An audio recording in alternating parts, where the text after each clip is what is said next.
Just want to say Yahweh Barak Hashem, Hamashiach Yahweh, all praises to Yahweh Barak Hashem Yahweh Shai. All right, and this again, this is Most High's High Holy Day, the Shabbat, and we always celebrate the Shabbat.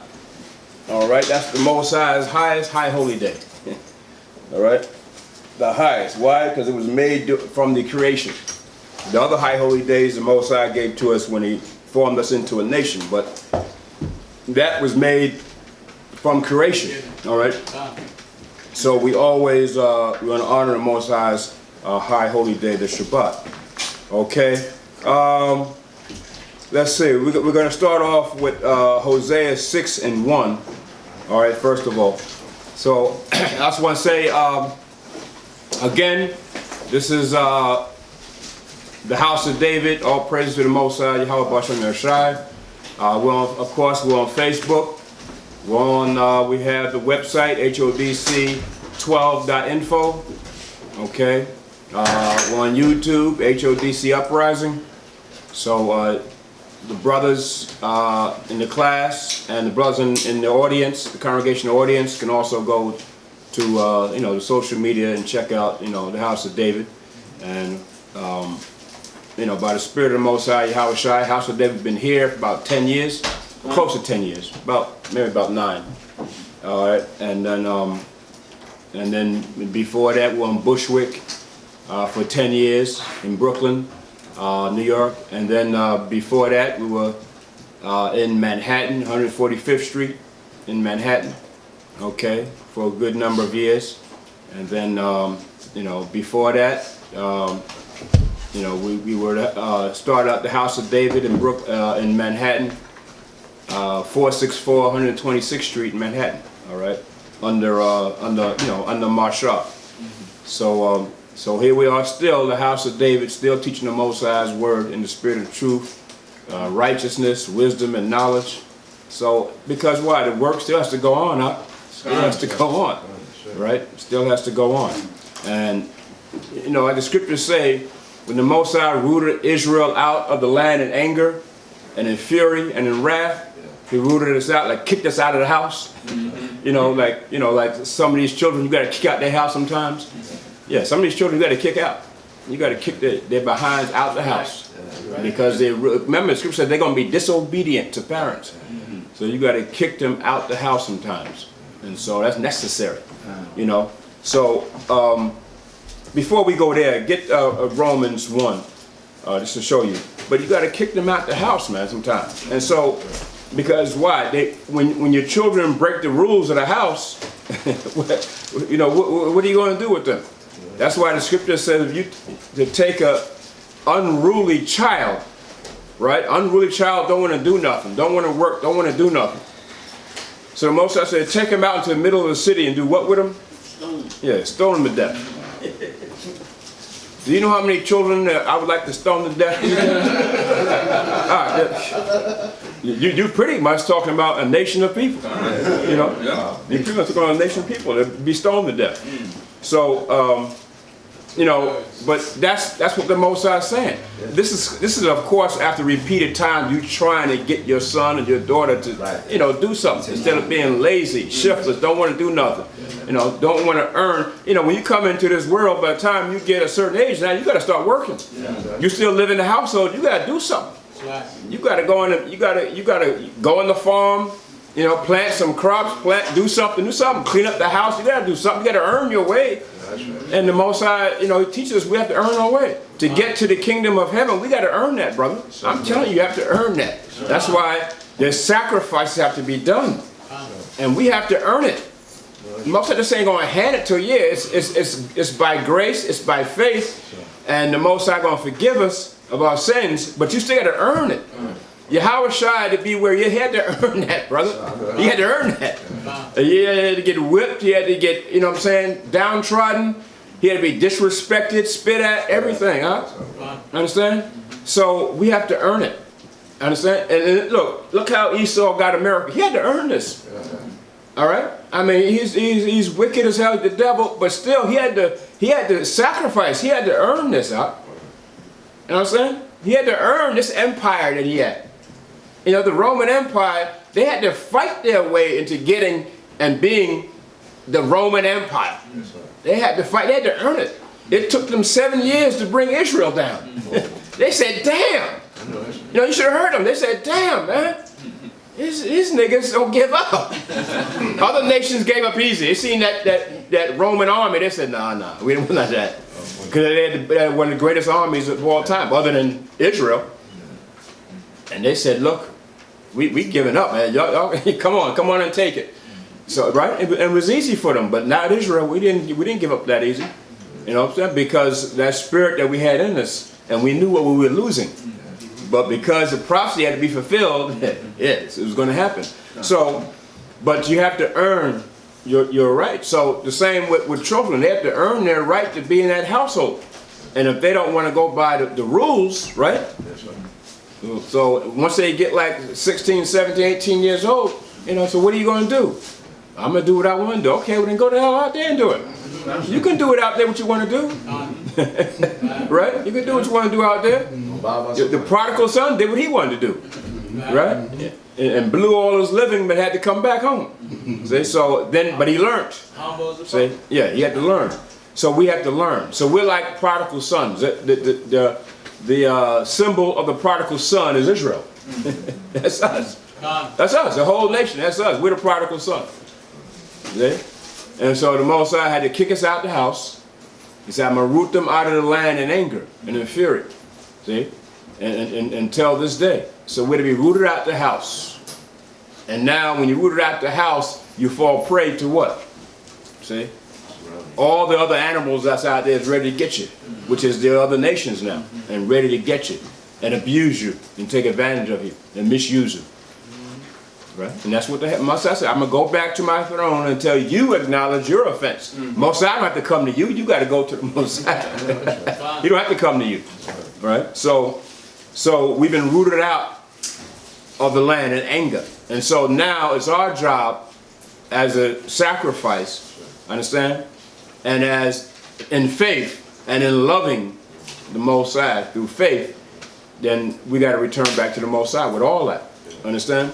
With all of that. So, let's see. It said Romans 1 and 28. Romans 1:28. Let's start off with that. The book of Romans, chapter 1, verse 28. And even as they did not like to retain the Most High in their knowledge, the Most High gave them over to a reprobate mind. Right.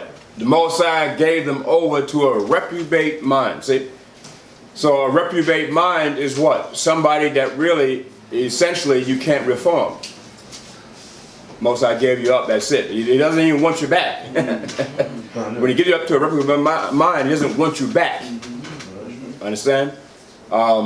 Because there's no humble nature. There's too much pride. Understand? So he doesn't want you back. So he just gives you up to a reprobate mind.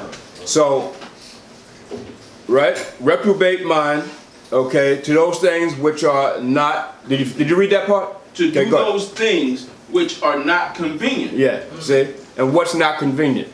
Well, as you read up before that, it's talking about men with men, woman with woman. Okay, you start off with that. And then you start off, and then next thing is idolatry. The next thing is fornication. So all those things are not convenient. And then you just go on, break it down, go on down from there. It's breaking the law, statutes, and commandments. Those things which are not convenient. Understand? So, and this is what you have. So if you got a child that's like that, you know, what can you do with them? See? But as a loving parent, you know, you want to do everything you can. But there's a point in time where you got to give it up. So that's what the Most High is doing. That's why he said 2/3 pretty much are not going to make it. You got to give it up. So there's no redemption without bloodshed. So the 2/3 or these reprobates have become the sacrifice. Understand? The 2/3 for the 1/3, so that the 1/3 can come through the fire. The Scripture says, because it has to be a sacrifice. Somebody has to be the sacrifice so that you can make it. It has to be that way. It has to go down just like that. Somebody, and you don't want it to be you, so that's why you're going to do the right thing, right? In the spirit of righteousness with the Most High, you're going to do the right thing in Yahushua, but there has to be that sacrifice. That's why everybody out there, when you go out there and speak and everything, everybody, you know, you're like, how come you're not listening? Because some of those are reprobates. They're designed not to listen. In their minds, designed for them to listen. They're not, but you bring some of the reprobate religions out there, they'll listen to that. See? You bring some of the reprobate philosophies and politics out there, they'll listen to that, and which they do. They go vote, they're a Democrat, they do all that stuff, but they're not in the spirit of Hamashiach. So they're reprobates. They're attracted to what's out there in the world. Understand? They're attracted to that. So the world is for them, and the world love its own. Understand? So that's why the world don't love you, because you're not of the world, even though you live in the world. See? So those things are against you, and they're against your spirit, right? Politics, philosophy, Christianity, Roman Catholicism, all that is against you. Muslim, all that, that's against you, because it's against your spirit. It's against Hamashiach, so it's against you. Understand? So those reprobates. So read 29 up. Verse 29. Being filled with all unrighteousness, fornication, wickedness, covetousness, maliciousness, full of envy, murder, right, debate, deceit, right, malignity, right, whisperers. Verse 30, backbiters, right, haters of the Most High, right, despiteful, proud, boasters, inventors of evil things, disobedient to parents, without understanding. Right, so what did it say? Because, yeah, you can read the whole thing, but disobedient to parents, that's the main thing I want to, yeah, disobedient. So you don't have, like a child who doesn't obey his parents when the parents set rules in the house. So if they go on a larger scale with the Most High, and the house is Israel, Jerusalem, Mount Zion, that's the house the Most High gave us, or land. We were disobedient. We didn't follow commandments. We didn't follow rules. So the Most High kicked us out. So is kicking your children out the house, is that a wrong thing? No, the Most High did it. It's not wrong. If the children are disobedient, it's not wrong. It's not wrong. It's not a wrong thing. I know people look at it like, hey, you kicked your own son. Yeah, you're damn right. Because he was out of order. Understand? He was out of order. And sometimes he gets so out of order, sometimes you got to put him to death. Is that a wrong thing? Not with the Most High. You know what I'm saying? It's not, I'm not saying go home and put your son to death now. But I'm just saying it's not a wrong with the Most High. It's not a wrong thing. But we're under Esau now, so you got to, but still. But you hear cases where parents have to kick their children out the house because they're just disobedient. Okay, so this is what you have. So it's come to a type of society now where it's full of evil and wickedness, and the Most High said it's like the land of darkness as darkness itself. That's what America has become. You close your eyes, you got darkness. That's what America is, a land of darkness. Nothing. Everything is just total chaos and wicked. Okay, finish that up. Okay, verse 31. Without understanding, covenant breakers, without natural affection, implacable, unmerciful, knowing the judgment of the Most High, that they which commit such things are worthy of death. Right. How about that? See, so it's Most High is grouping all these adjectives. Most High is grouping all these adjectives together because the reprobate mind fits all those different adjectives. All right, and you just look them up. You go home, get your dictionary and look up all those adjectives to show you that they're wicked as hell. They're evil. All right, they're disobedient. They don't want to listen. They're hard-headed. See, and so this is what Israel become. So when you say Israel and some of our people are becoming just as wicked as Esau, because now the society is getting even more and more evil. Yeah, well they follow.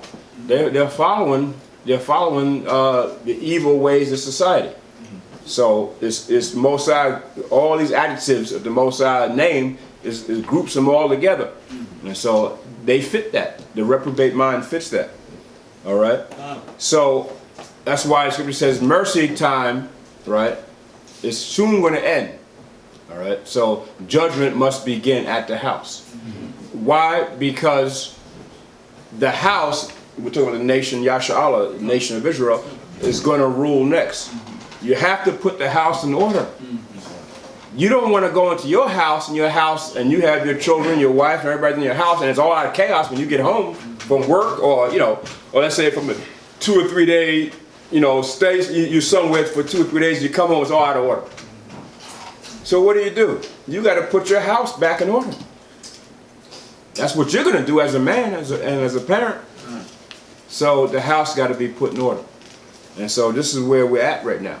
And so this is why the Most High has to bring the tribulation period. He has to bring Jacob's trouble. He has to bring the 7-year tribulation period, then the great tribulation period. He has to bring all these things. Understand? And the Most High says it's going to be like fire on one side and water on the other side. And you must go through that path. And you have to go through that path. You can't say, Lord, Yahushua, you know, I love you, I have faith in you, but I can't go through that. No. You got to go through it. Then you come on the other end, then you say, yeah, Yahushua, I love you, I have faith in you. Understand? Yeah, you say it on this side and on that side, but still, you have to go through it. See? We all got to go through that. See? So narrow is the path that leadeth to the kingdom, but broad is the way that leadeth to destruction. That's why it's so broad out there. It's so broad, it's so easy to get into the negative, because it's just out there, it's in your face. In your face every single solitary day, it's in your face, man. So that's how easy it is. It's on social media, it's everywhere, it's just in your face.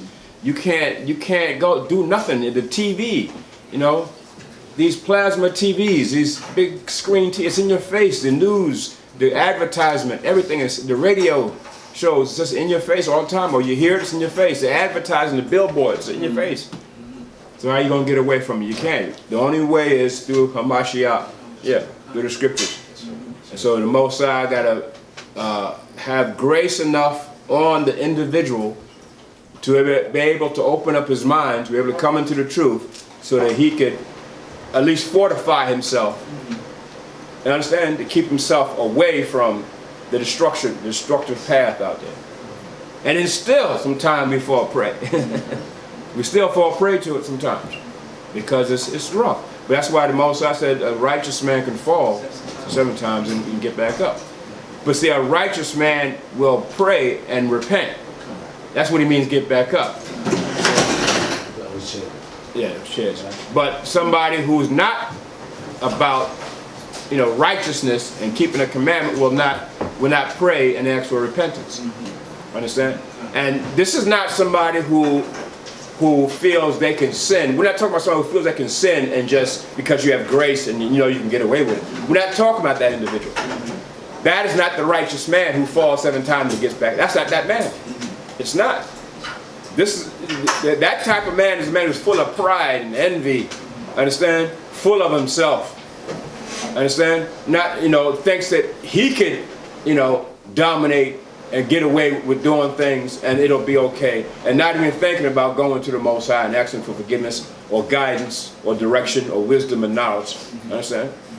So we're not talking about that type of man. We're talking about the one who is faithful, who has patience, who loves the Most High, who prays, who repents for their sins. See, and then when you fall, then grace is given to that individual, that brother. Understand? Then you get back up and you repent, and then Most High will, you don't do it again. See, that's the type of individual we're talking about. But a lot of brothers take that as, you know, when you got grace that you could just run with sin, or you got a license to sin, like the Scripture says. You don't have a license to sin. None of us don't. How do you know your grace may be given up? It may be, you know, your grace may be this long, but when it gets to here, and then that's it. It's the end of it. No more grace. Understand? Then now the Most High gonna call your sins home, and you ain't gonna like what happens. So you just got. That's what I'm saying. You got to be careful. You got to be careful what you're doing. That's why be circumspect. See, watch as well as pray. Understand? Watch what you're doing. Understand? So go to Hosea now, 6:1. Hosea 6:1. So this is what the Most High teaches us. So we're coming close in on these last days. And I'm happy that the Most High is showing us this. We're coming closer and closer into these last days, brother. All right? We're coming closer to Jacob's trouble and the tribulation period. Coming closer and closer and closer. So we should be thankful and happy about that. I am. You know what I'm saying? Whatever the Most High brings, if he has to bring another gunman in El Paso, Texas at Walmart or wherever he was shooting, or in Ohio, let that happen, brother. And a lot of our people were put to death there. They kill a lot of black people there, or a lot of our people. Let it happen. Because why? The sacrifice has to go down. Has to happen, man. Okay? So sometimes, yeah, you feel that pity, you know what I'm saying? Because of things like that have to happen, but you know it's the Most High. See? All right? So read Hosea 6:1 for me. Read it loud. Hosea 6:1. Woe to them that are at ease. Oh, you said Hosea, right? Oh, Father. Hosea. Who got it? The book of Hosea, chapter 6, verse 1. Come and let us return unto the Most High. Yeah, see? Come, let us return unto the Most High. See? Who the scripture say? Come and let us return unto the Most High. We have to return to the Most High. The Most High does not have to return to us. Okay? We have to return to the Most High. All right? Come, let us return. Now, with that, I'm going to show you a few more about where the Most High says return. Get Malachi 3:6. But we're going to come back to Hosea 6:1. Malachi 3:6. Because if you notice, if you understand what the scriptures is teaching us, we sinned against the Most High. Right? We broke the covenant. All right? We broke that everlasting covenant that we made with the Most High. So we have to return to the Most High. All right? Malachi 3:6. Who has that? Go ahead, Doc. Read it. Read it from the book of Malachi, chapter 3, verse 6. For I am the Lord thy power. I change not. See, the Most High don't change. So for any man out there talking about the commandments are done away with and all that stuff, you know what I'm saying? You don't have to keep the Sabbath, all that stuff. You don't have to keep the high holy days, all that crap. You know, the Most High said, I don't change. So where the Most High gave us his law, statutes, commandments, none of that has changed. So this is why when you come to the Gospels, Yahweh Shai said, well, I'm not changing that. He even said it. I came not to destroy the law, but the prophets wrote. I'm not changing nothing. All Yahweh Shai did when he brought the Gospels and the New Testament was instituted faith in it. So all he did was institute the faith. That's all he did. And he did away with the sacrificial laws for a time. But the scriptures tell you that. See? It tell you that. But everything else was not changed. So I don't understand the Christian folk. And you got Israelite brothers who are saying that too. See? So they're allowing that doctrine to infiltrate their mind. You can't go against what the scriptures are saying. Because they don't tell you this in the Hebrew also. So if you want to say it was translated on that, well, read the Hebrew. We read the Hebrew, brother. So, but then you got them ones who say, you ain't got to read the Hebrew. Yes, you do. Nobody tell you don't have to read the Hebrew. Because the scripture was translated from the Hebrew and from the Greek too. You got to read the Greek too. You got to read both of them. But definitely the Hebrew. Because we seen it. We seen certain scriptures that Esau will have changed when he transliterated it. He changed it, like Exodus 12 and 40. Where in Exodus 12 and 40 you think that Israel was in captivity under the Egyptians for 430 years. Right. Not so. But when you read the Hebrew, it tells you that we were in Canaan for 215 years. Abraham and his sons, Abraham, Isaac, and Jacob, for 215 years. Then, when Jacob and the 70 souls went into the land of Goshen, went into Egypt for another 215 years. So those combined is 430. Well, that's why when you read the Septuagint, all right, and the Samaritan text, it'll tell you that. But when the Masoretes, the so-called Jew, the devil, the Bible speaks of, when he transliterated from the Hebrew, he did that purposely to confuse. So you don't think he did that with other scriptures? He did it. So who are these camps that say you don't have to read the Hebrew, you don't need the Hebrew and all that stuff? You know who they are. Yeah. You know who they are. You do need the Hebrew, brother. You do need it, okay? You need the Hebrew because that's your language. How's a man going to tell you you don't need your language? Right. That means there's something up with that. For a man to tell you you don't need your language, all right? And you don't have to know the Most High's name. Yes, you do. Because it says by there's no other name that we're going to be saved by.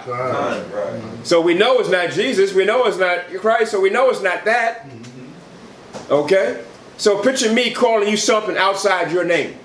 So if I call you by another name, are you going to answer me? No. So how you expect the Most High to answer by another name that's not His?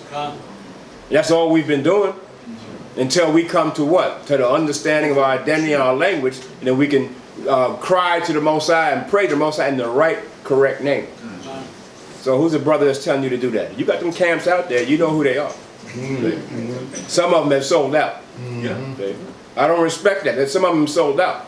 Okay, that's our language and that's our identity. We're Hebrew Israelites. Okay, so that's madness. So Malachi 3 and 6. Start with that. Go ahead, read that again. For I am the Lord, I change not. Moses said, I change not. Okay, so nothing has changed. Go ahead, Therefore, ye sons of Jacob are not consumed. Right. So you're not all the way consumed. You're destroyed, dispersed out of your land, dispersed out of Israel. Don't know your identity and don't know your language. Yeah. But you're not consumed. Where you're not going to exist no more. Where you're not going to exist as a nation or come back or be redeemed as a nation anymore. Okay. So that's what that's talking about. You're not consumed. Most High, I don't change. So when the Most High said, "These are my people," He told Moses to tell Pharaoh, "These are my sons. These are even my firstborn. Of all the nations I created, they're my firstborn." Right. So Most High said, "I haven't changed that." See, but the Christian world and Roman Catholicism, they would try to teach you that Israel's no more. Or Israel that you read in the Old Testament, that Israel is no more. Now here come Esau, who's going to say, well, we're the new Israelites. We're the Israelites now. We're Jewish. You know what I'm saying? And they're going to try to say they're the people now, which they're not the people. Okay, you know, I don't change, the Most High said, right? You're the father of your sons and daughters, no matter what. Nothing can change that. You might not act like a father to them, some of our people, but you're still the father. That doesn't change. Yeah. And it seems like they don't understand that concept. They don't understand the concept. They don't understand about what constitutes a nation. Right. How about that? They think like America's a nation. Yeah. They would just get together, okay, we're a nation now. Right. They don't understand it. And that's not, you're right. You're right. He said the concept, you're right. Right. They don't understand. They don't understand it. You're right. And they don't have no clue because of all the indoctrination of philosophies. Our people they just run with it. But right. America's not a nation. It never was. America is really nothing but more than a corporate society, corporation, you know, right? Ran by, you know, they got a legislature, they got a so-called government, it's a corporation. And it's different societies of people brought together. That's not a nation. Okay? So yeah, so you have a seed. You come out of a seed, an inheritance, a race. You're a race, understand? Exactly. Abraham, Isaac, and Jacob. You have a forefather, all right? And then when the Most High made us into a nation, and then He gave us that nationality a name, and He gave it a language, like the Most High did all the nations. So that's where we come out of. That's why the Most High says you're reckoned by genealogy. You're not reckoned by just because you happen to pop up and born in a land. You can be born anywhere. But you're reckoned according to genealogy. Understand? Your nationality. That's who you reckon. That's how you're reckoned. What they say? Where's your records, man? I don't know who the hell you are. That's right. I don't know who you are. Where's your records? Like it was like a birth certificate type of thing. And they said, where's your papers? You don't have no papers, you're not coming in the land. But wait a minute, man. You know my forefathers did this. I don't know that. See, genealogy. You know what I'm saying? So you had to have your papers even back then. Now we know it's going to be the Most High going to determine, but back then you had to have your papers. See, genealogy. You know what I'm saying? They wanted to make sure, understand? And then the ones who had these Edomites and Babylonianites and other nations and Ishmaelites, husbands and wives, get the hell out of here. Go. Get the hell. That's how they did it. And some of them were legitimately Israelites, but because they couldn't tell, they didn't know, they said, no, get the hell out of here.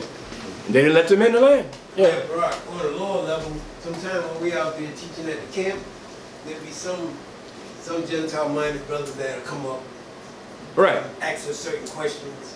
The Right. questions they'll answer. Then they go to, well, do you speak any Hebrew? Right. Right. They still test to see if we still know how to If we know how to speak Hebrew, correct, right. So I'm going to show you what he's saying. That's why it's important to know the Hebrew. Yeah, it's important. Okay, it's important. All right. So I mean, look, when the Most High gave the disciples the Spirit to interpret tongues and be able to speak different languages, why did Most High do that? It's important to know your language, brother, and other languages. Okay, and other languages too. But as a nation, we come from all different type of nations and different languages, don't we? So that's why I can't speak too much Spanish, but I know there's brothers in here that can. Hey, brother, come here for a minute. Yeah. Come here, brother. This man is speaking Spanish. Can you tell them that we're the Israelites? You know what I'm saying? French, you're from Haiti, you know French. Brother from Haiti, he knows, brother, speak to this brother. See? Languages. Understand? So it's important. So for a man to tell you, or a camp, or a leader of a camp to tell you it's not important to know the language, they're going off, man. They just going off. Yeah. just a small note to what you're saying, Barak. Ashaya. Yeah. He knows sign language. Sign language. That's important, right? Sign language is important too these days, right? How about that? So all that. So we got to come together. So the Most High changed not, Zaquan, and finish that. Done. For I am the Most High, I change not. Therefore, ye sons of Jacob are not consumed. You're not consumed, okay? You're not ultimately totally destroyed, because the Most High don't change. So you're not destroyed. He's going to bring you back. Go ahead. Verse 7. Even from the days of your fathers, you are gone away from mine ordinances. See, so the Most High saying, because the Most High brings up to date. He's talking to the children of our forefathers. So he's talking to our children even today. From the days of your forefathers, the Most High is going all the way back. So he's speaking to you now with that verse. So he's speaking to the children now. See, even your forefathers have gone away from us. That's what he's talking to you now. Because we are our forefathers in the regeneration, right? So he's talking to you now. Go ahead, Al. And have not kept them. You didn't, they didn't keep the commandments, and we're not keeping the commandments. And that's the problem. Go ahead, Al. Return unto me. See, because that return again. Does he say, I'll return unto you? No, there's a stipulation there. Return to me first, and then go ahead, Al. And I will return unto you. See, then I'll return to you. Understand? So even as a father, you wait for your son to come back to you and to humbly, right? Recognize his faults and what he did and disobeyed. Understand? You don't run out to him. You wait till he had to go through that destruction or whatever he's going to go through, trial and tribulation, and then he's going to come back. You see? And then you receive him. See? Then you receive him. You redeem him back to yourself. But that's what the Most High is saying. Return to me first. So you got to pray. You got to go to the Most High. And sometimes the Most High wait and see. So he's going to answer your prayer right away. He makes you wait. And let me see if he's diligent. Let me see if he's faithful. Let me see if he'll keep praying. You know, the Most High don't give you what you want as soon as you ask for it. Even you, if you have children, you give your sons what they ask for right away. Hey, Dad, I want a new sports car, Dad. You know, I want a Charger, Dad. You understand? Well, son, I tell you what, I'll help you. You work, see? You work, save up your money, And then in the next year or so, whatever you have, I'll add to it. See, there you go. See? But it has to take him a whole year to work, and then, see? So the same thing with the Most High. He makes you wait. He makes you wait for that thing, man. Understand? You appreciate it. Yeah, so you can appreciate the Most High. We don't appreciate the Most High, brother. We're not grateful. We're not grateful for life. You see this opioid addiction thing? You know what I'm saying? These people are ODing like crazy. OD means overdose, meaning they're dead. Dead on arrival. They're dead. And tell the doctor I give them some Narcan spray up their nose, and these devils bring them back to life. Witchcraft to the highest, brother. I never seen nothing like it. Never seen nothing like it. Yeah, man, I OD'd 7 times. Yeah, and then these things really happen because I work at a hospital where they OD, and they come in and they tell the stories about it. Yeah, I OD'd, man. You know. But, you know, after they brought me back to life and everything, you know, I had some more of the heroin at my house. And right after that, I used it again, man. I'm sorry. You ain't got to apologize to me. Don't apologize to me, brother. You know what I'm saying? You know what I'm saying? So that's how they are. But they're ODing. Esau with the witchcraft, and he got things that bring you back, brother. You understand? It's total witchcraft. You know, you spray some Narcan up their nose, and these Edomites are living again. But they're the walking corpses. You should see them, brother. They're walking dead, brother. But they're alive. They're walking dead. And they act like, you know, they're privileged. Because they come in these rehabilitation centers, you're supposed to deal with me correct and right. And, you know what I'm saying? Give me this and give me that. And nigga, you just got back alive again. They just got you back alive. You were dead, gone. You were almost 6 feet under. What the hell are you talking about? Real quick. And then the parents say, I don't know what's wrong with him. Yeah. Yeah. Because we know what happens every time you OD, what happens? Your brain cells are dead. Yeah. They don't come back. So you lose a sense of yourself. You lose that capacity, certain capacity of yourself. Well, we had one that OD'd 100 times. What? Yeah, you know, he was deaf. He was just deaf. You know, I should just wrote on him, death. Death is here. I said, damn, man. But the 101 time, nah, he didn't make it. Yeah. But I'm just saying, some of them are like that. And they're proud. Yeah, I OD'd 10 times. You know, their shoulders are like this. You were dead 10 times and you're back alive? And you're still using? Not grateful for life, nothing. They just take advantage of it. Because Esau, through his witchcraft, you know, through Satanism, is able to come up with some kind of chemical where to bring you back. You know what I'm saying? That's not the Most High, brother. People think that's the Most High. That's not the Most High. That's witchcraft. You don't want that witchcraft. You don't want it, brother. But I'm back alive again. It's witchcraft. The devil's keeping you alive. And he only keeping you alive for purposes of the pharmaceutical companies to make them billionaires. Because the drug business is a billion dollar industry. So that's why they're keeping you alive, to keep that business going. Other than that, you would be dead. They don't care about you whether you live or die. And that's all it is. So, I mean, but it's a crisis now, and it's a crisis on Edomites, because when crack was an epidemic, they didn't care nothing about us, you know, and they didn't form the rehabilitation centers back then. They didn't care. So now the Most High reversed that thing, and now it's hitting Edomites, and they mad. They mad the pharmaceutical industry. They mad the government, because their children are dying at a phenomenal rate. Thousands and thousands every day. You just got to read the statistics, but it's thousands all over the place. Yeah, Most High got it. Hook, line, and sinker. Got you back. So when Esau went to Satan to form crack against us, the Most High said, I got something up my sleeve. Don't worry, it's coming. It's coming. It's always been here. But, you know what I'm saying? The Most High said, okay, I'm going to have your children, right, on something, and you're not going to be able to recover. They can't recover from it because it's happening too fast. All right? So, return unto me. Return unto me, and I will return unto you. And I'll return unto you. You guys got to have a seat. Yeah. You got to have a seat. All right? Read it again, up. Return unto me. Return unto me. and I will return unto you. And I'll return unto you. So that's the condition. You got to return to the Most High first, and the Most High, and then the Most High will return unto you. Okay, that's the condition. It can't happen no other way. All right, go ahead. Was that 7? We'll read up to 7. Saith the Most High of hosts. But ye said, wherein shall we return? Wherein shall we return? Yeah, you said, how are we going to return? What do we got to do?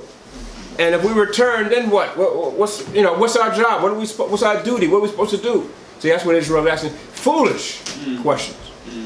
But that's why when you come in, you get knowledge, you get wisdom. See?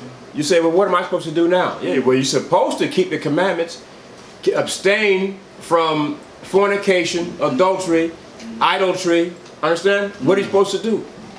Okay, that's what you're supposed to do. Even the disciples had that question posed to them. Remember, Paul and them had to come up to Jerusalem with a meeting with the other disciples, with Peter and John and James and them. And they had to form a meeting, a disciple meeting. They had a meeting. And they were like, well, when the people ask us, what are we supposed to do? Do we get circumcised? What are we supposed to do? How far are we supposed to, go? Well, what are we supposed to do? And they spoke about it. And the Most High was with them in it. They said, okay, circumcision, okay, we'll give you some leeway on that. But abstain from eating things that have blood, no idolatry, no fornication. Okay, they said all of that. Understand? And the Most High was with them. Why? Because what did the Most High say to Peter? Whatever you bound on earth is bound in heaven. As long as you do it in righteousness. Plus, Yahushua knew we were about to go into captivity anyway.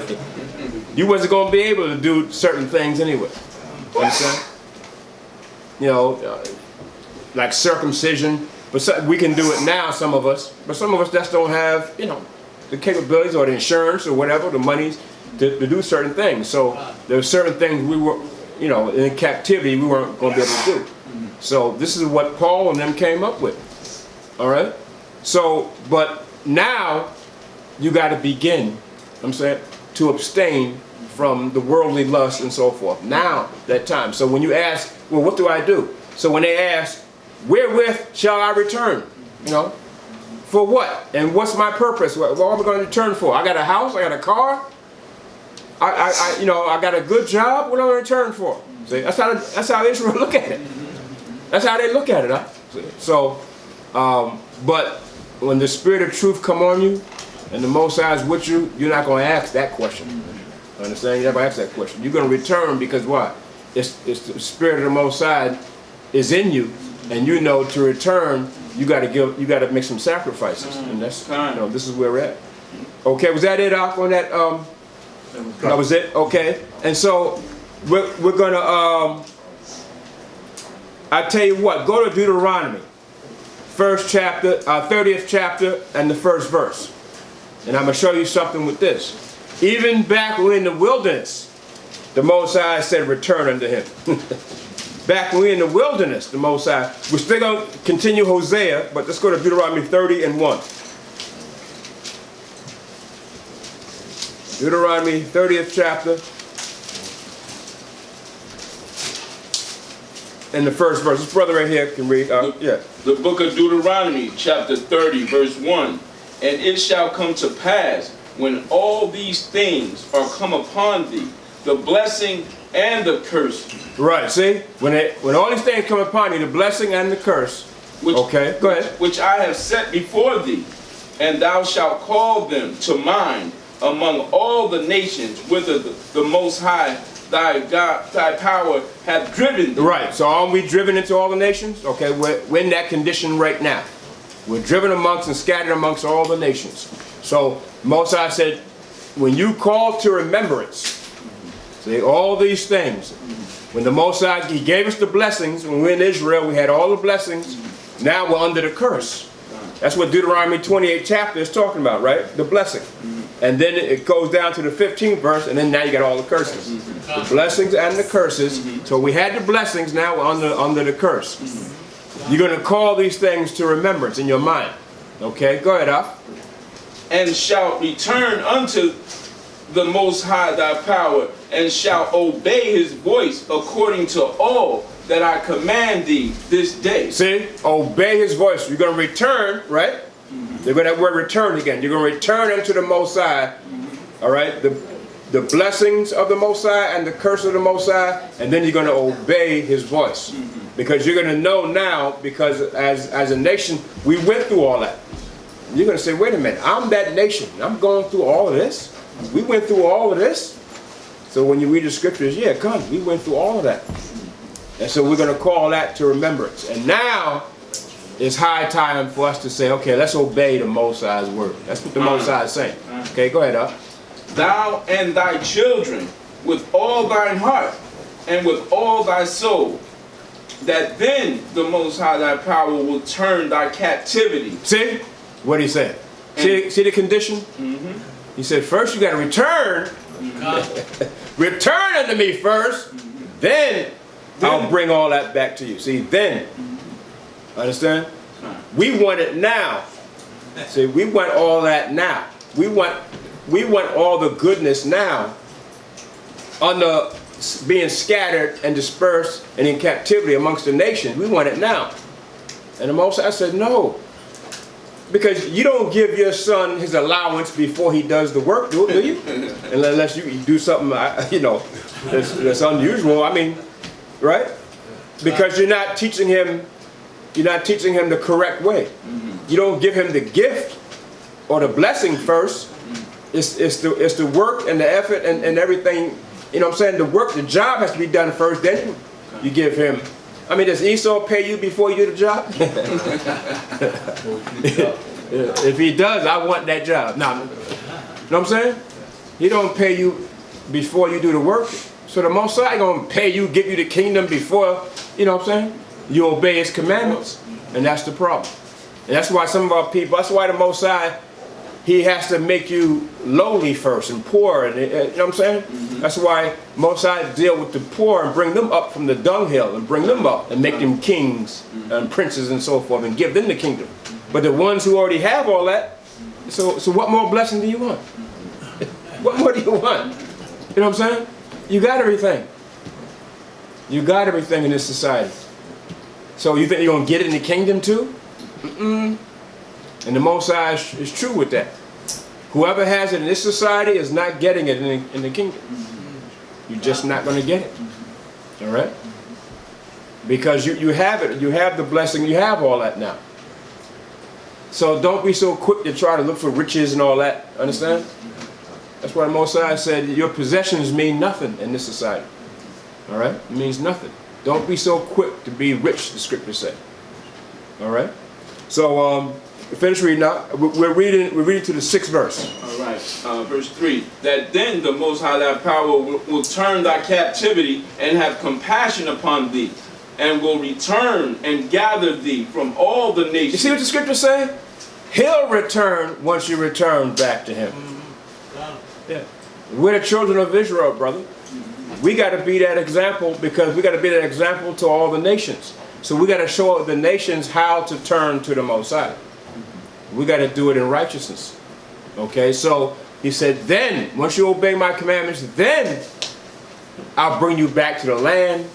The land will be, it'll flow with milk and honey. You'll have everything you're supposed to have. See? That's the condition. Yeah, go ahead, finish. Okay, whither the Most High thy power have scattered thee. Say, where the Most High scattered? All the nations. That's where this is back in Deuteronomy. This is back, you know what Deuteronomy? Deuteronomy is the word that means the words that Moses spoke. Moses is just reiterating what the Most High showed him and told him to tell Israel. That's all he's doing there. The whole book of Deuteronomy, Moses is just reiterating what the Most High showed him in the book of Genesis, all right, Exodus, right, Leviticus, understand? So Moses just, okay, I'm going to reiterate to you what the Most High showed me. And so Moses is saying, Israel, this is what the Most High says, that you're going to go into captivity amongst all the nations. And until you obey the commandments, you're not going to get anything. Till you return back to me and right, you're not going to get anything. See? So individually, all people could have riches in society, but that's nothing. That's worse To me, that's worse than being poor. because you want it as a nation. You want that as a nation. Because to have, you're a billionaire, Oprah, Michael Jordan, you're billionaires, but look at your people. See? It's not fun. It's not, understand? Bill Cosby, they got in jail, so. You know what I'm saying? So where's the fun now? It's not fun. You know what? Because the Most High said you're going to go through the curses. Doesn't matter who you are. See? Because the prophecy doesn't discriminate because you got fame and fortune. Look at R. Kelly. R. Kelly would probably rather be one of us right now, coming into the class, being sit down. He would rather be one of us. Understand? Because now he's gonna lose all that. You know he's gonna lose all that. It's finished. They're gonna get him. Because why? It's the image of the black man's being destroyed. They're gonna use him. They already got Bill Cosby. They got O.J. Simpson. They got all of them.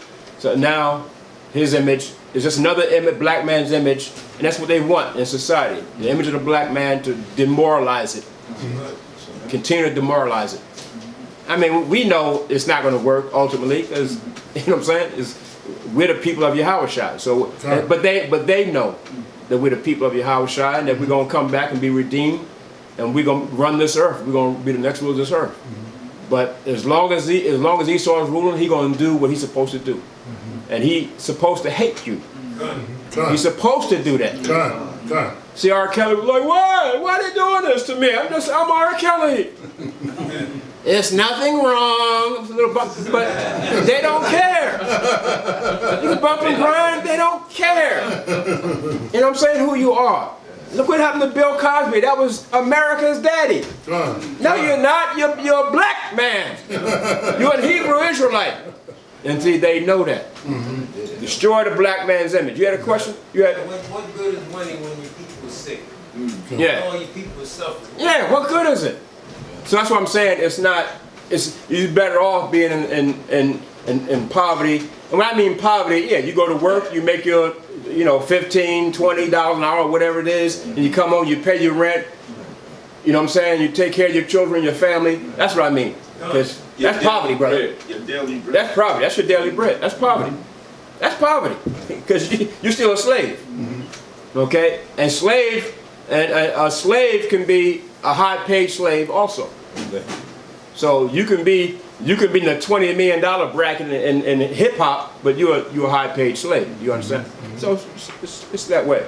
Yeah, hold on, brother, because I don't want to get carried away. Go ahead, Doc. Verse 4. If any of thine be driven out unto the outmost parts of heaven, from thence will the Most High thy power Now, outmost parts of heaven. Hold on, brother. Outmost part mean, what does that mean? Outmost parts. Well, if you're driven out from the outmost parts of heaven, so where's heaven for us? Go ahead. Right? It's Israel. Mount Zion, Jerusalem. That was our heaven. That was paradise for us. That was our land. Is your heaven. Mount Zion, Israel, Jerusalem. That's our heaven. That was our heaven. The Most High made it our heaven, brother. So when the Chinese are in their land and the Arabs are in their land, that's their heaven, brother. So the Most High said, when you're driven out of heaven, he's not talking about from where he's at. He's not talking about that. He's talking about out from the land that he prescribed for you as a people. We were driven out. That's the worst thing. It's like death. When you're driven out and you're scattered about, what kind of nation is that? Scattered all over the place. You're like a dog with no home. Even the ass knows his master's crib. But Israel does not know. So if you don't know where your house is at, that's the worst thing in the whole earth. And then don't know your nationality and identity. Every nation knows their identity. Even though they may come to America and other nations and so forth and live, but they know who they are. Fundamentally, we don't know who we are as a people. That's worse than death. You understand? So that's why Scripture describes us as what? A living dead. Dry bones in the valley. You're like the walking dead. That's why all those movies and shows about the walking dead is talking about us. Because you don't know who you are. What nation of people don't know who you are? Our whole nation. Do you know how successful that was? To have a whole nation you got, and you are able to have it where they fundamentally don't know who they are as a people. That's incredible. Huh? That's incredible. So we know it had to be the Most High. It wasn't Esau. Esau not that smart. I mean, he's smart to a certain degree, but he ain't, you know, there's certain things he just can't do on that level, right? So, but we know it's the Most High. So we know this whole thing is the Most High in the condition that we're in. Esau was just used as a tool. Okay. So go ahead, Al. From thence will the Most High thy power gather thee, and from thence will he fetch thee. You're right. See, from where we're scattered at. How about that? So did that happen yet? So this is way back. We're in the wilderness now. We didn't even get into the land of Canaan yet. And these are prophecies. The Most High is prophesying these prophecies to Moses, and Moses has to teach us, has to tell us this. Moses knew what was going to happen too. He knew what was going to happen. He says, "Look, as soon as I leave you, you're going to sin, and you're gonna go down and follow and be in the idolatry." He said, "As soon as I leave you," he knew what was going to happen because he knew what the Most High showed him. And Moses seen those visions. He seen it. He said, "Goodness gracious." They're going to be in the slavery. They're going to go down to the nations. They're going to, you know what I'm saying? He's seen all that. Most High showed him everything, brother. So he knew what was going to happen. Understand? So this is way back then. And so that prophecy didn't even come to pass yet. And here we are. Didn't even happen yet. Okay, go ahead, up. Verse 5. And the Most High thy power will bring thee into the land which thy fathers possessed. See? Then the Most High going to bring us into the land, our forefathers, Mount Zion, Israel, Jerusalem, which our fathers possessed. So is America your rest? Hell, America's finished. Hell, who the hell wants to restore America with all the opioid and dead corpses walking around? You know what I'm saying? Walking dead, walking around, high as hell. Don't know your name from a hole in the ground. Don't know nothing. They're dead. And then you lose your capacity, your intelligence. You lose every time you die and they bring you back. You lose something. You're not the same anymore. Every demon in the hell, you know, when you're dead, demons take on hold of you. They do. I'm not saying try it, but they do. So you got all those different type of demonic forces in you now. When you're talking about you died and came back 10 times, 12 times, 13 times, 14 times. Every demon in hell is in you. So who the hell want to do that? You know what I'm saying? That's the Most High don't have, that's not the Most High bringing you back. Because they got Narcan and they can stuff it up your nose. That's not the Most High, brother, I'm telling you. That's Esau's witchcraft bringing you back. And when you got witchcraft on your side, that's Satan bringing you back. Satan got power to bring you back too. He got power, brother. He got power. Understand? But of course, Yahweh Shai's power is higher than Satan. All right, come? It's higher. All right? So you're talking about being blessed and you blessed in this society. Well, Satan can bless too. I'm blessed with a house. I got a couple $1 million in the bank. Well, Satan can bless too. So who blessed you is the key. That's right. That's the key. Who blessed you? Okay, think about that. All right? Okay, go ahead, Doc. And thou shalt possess it, and he will do thee good, and multiply thee above thy fathers. See? So you're going to be multiplied above what we had in ancient Israel. Now think about during the height, King David and Solomon. And that was, we were the greatest nation. We're still the greatest nation from that time. We were still the greatest nation, even now. There was nobody better than, more wise and wisdom and riches than Solomon, and David and Solomon. Right. Nobody. Greatest military man has ever seen was our military that the Most High gave us under David. David had 37 mighty men. How many mighty men in Esau's army? None. Bunch of homosexuals. Don't ask, don't tell. We know what that means? You're a bunch of damn homosexuals in the military. And then you got women in the military. Women don't belong in the military. That's why the women are getting raped. And Esau's military acquires a cap, they all getting raped. Because you working around these women, you know, with women and all that, what do you think's going to happen? That's a woman. The provocative nature of a woman is to influence a man, you know, have sex or whatever. That's eventually going to happen. Esau knows that. He's just the devil, the Bible says. He's just the devil. But remember, he's contrary to the Most High. So everything the Most High had and taught Israel in righteousness, Esau gonna go against it. He goes against it. He knows women don't belong in the military. They don't belong there.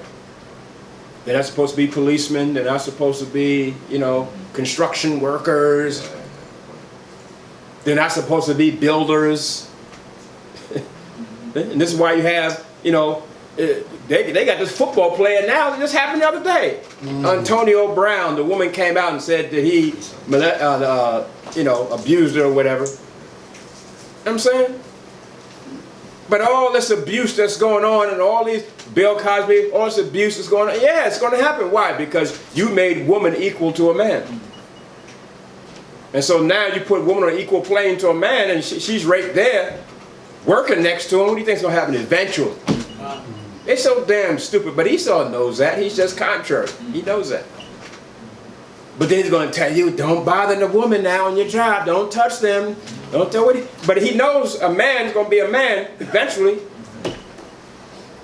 Understand? Because what? They put it in your face. See? You don't think he can stop drugs? He can stop drugs overnight if you want. He stopped Hussein, the fourth largest army in the earth. He stopped Hussein and them in Iraq in 1 week. But we can't, there's nothing we can do against the drug war. We just can't seem to do nothing about it. Because you're the biggest drug dealer there is. Parliament and Congress. The Queen of England, one of the biggest drug dealers of all time. Okay? You can do something to stop it if you want. But he ain't going to stop that thing. He invaded Afghanistan just for the poppy fields, opium fields. And Afghanistan said, no, we're not giving it up. Well, he said, yes, you will.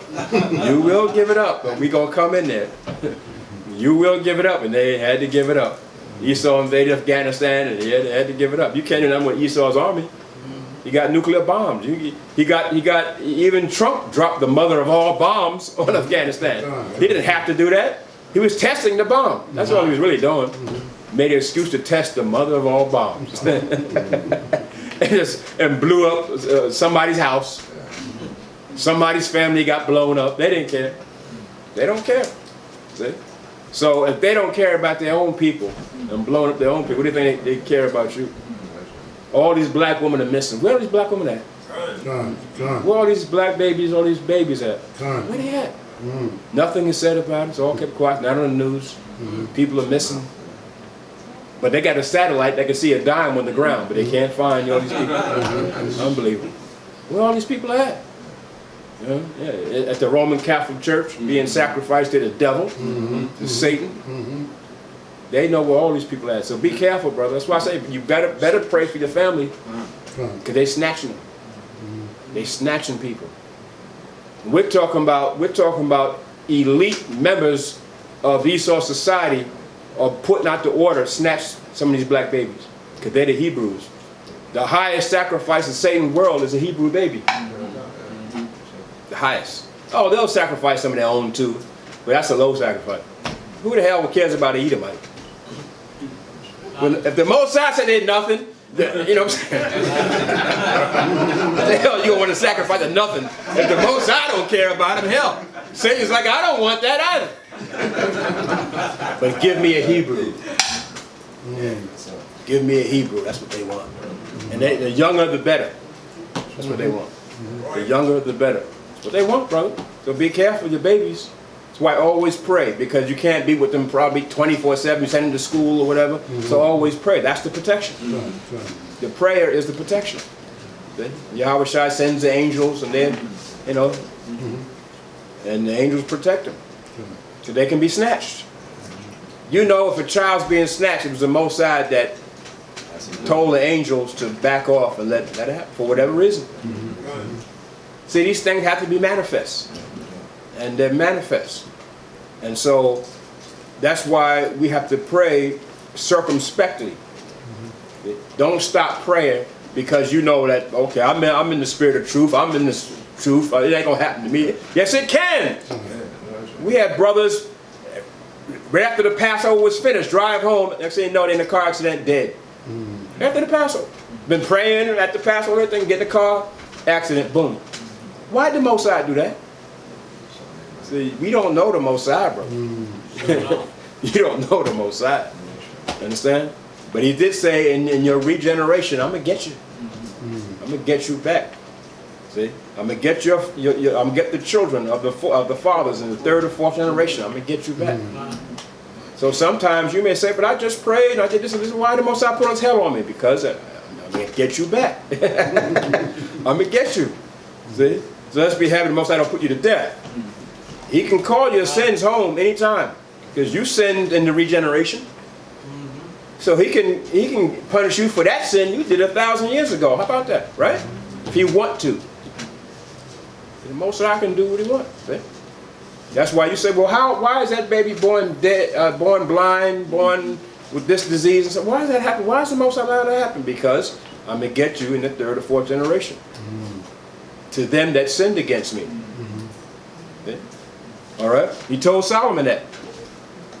Right? He told David that was going to happen to this is Solomon, his sons. If he don't keep the commandment, don't obey. And Solomon did that sin. He did some sins. Did the Most High chastise Solomon at that time? No.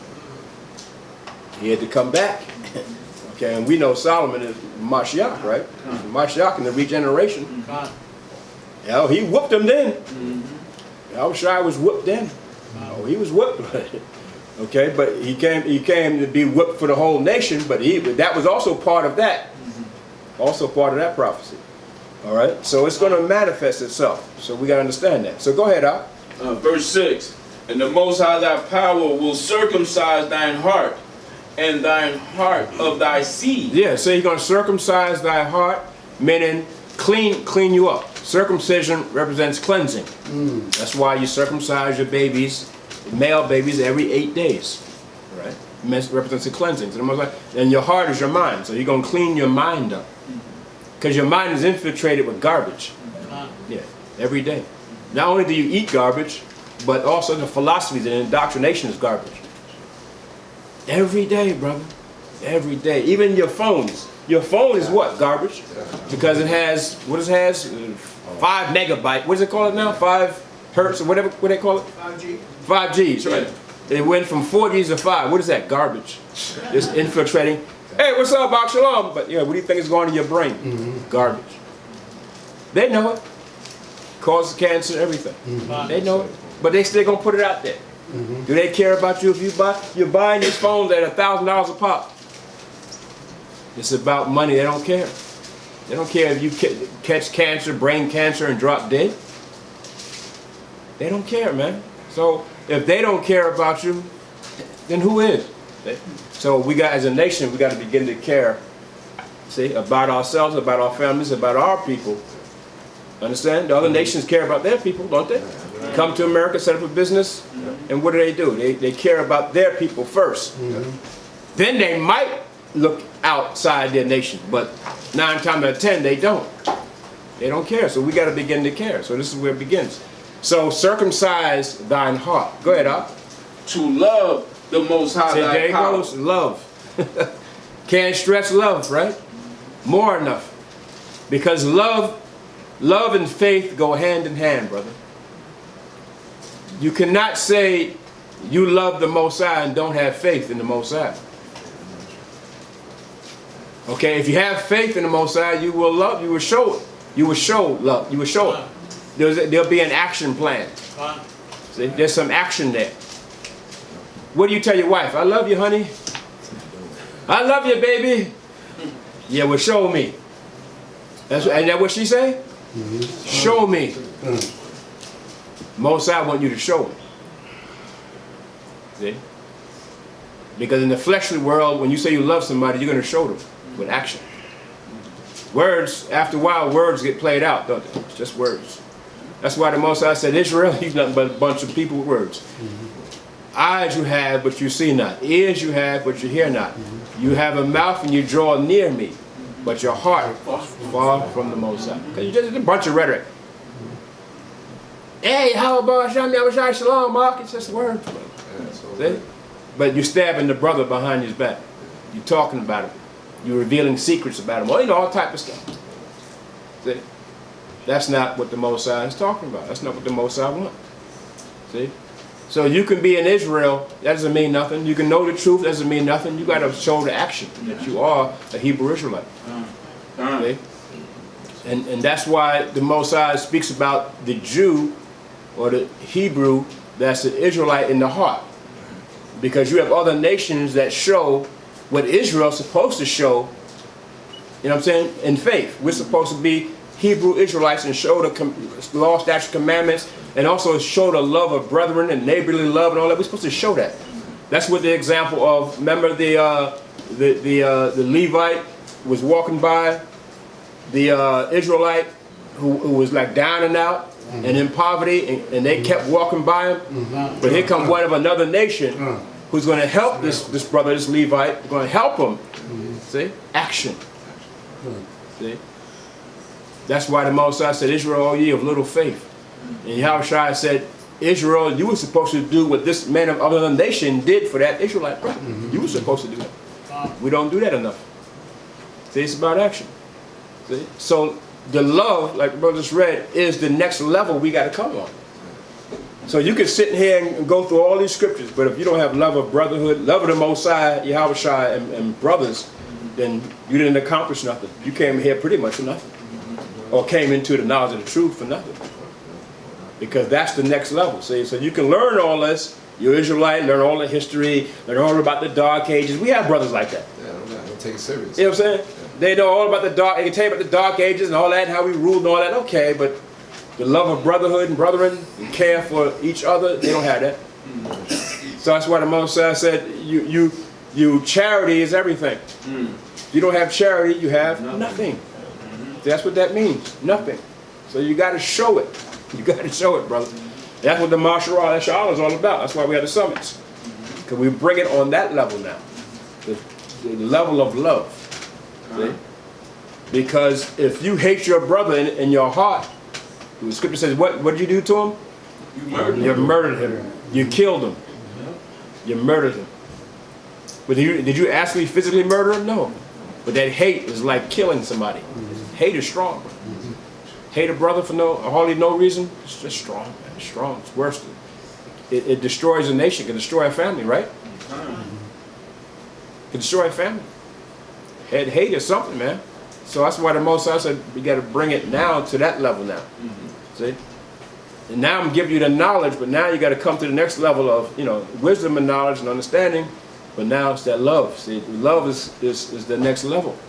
Because we haven't come to that level really as a nation yet.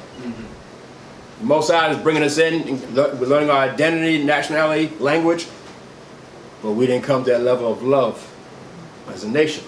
And that's the next level. Otherwise, you're still going to be doomed. Just didn't accomplish nothing.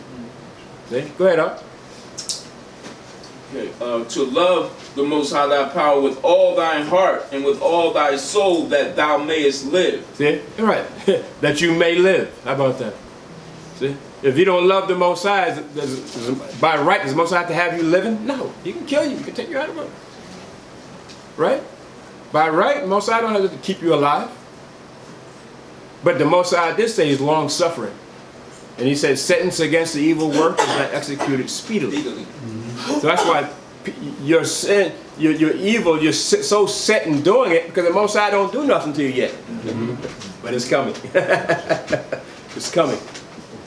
This is why some of you are born with high blood pressure, you're born with diabetes, tuberculosis, different diseases, and sickle cells and so forth.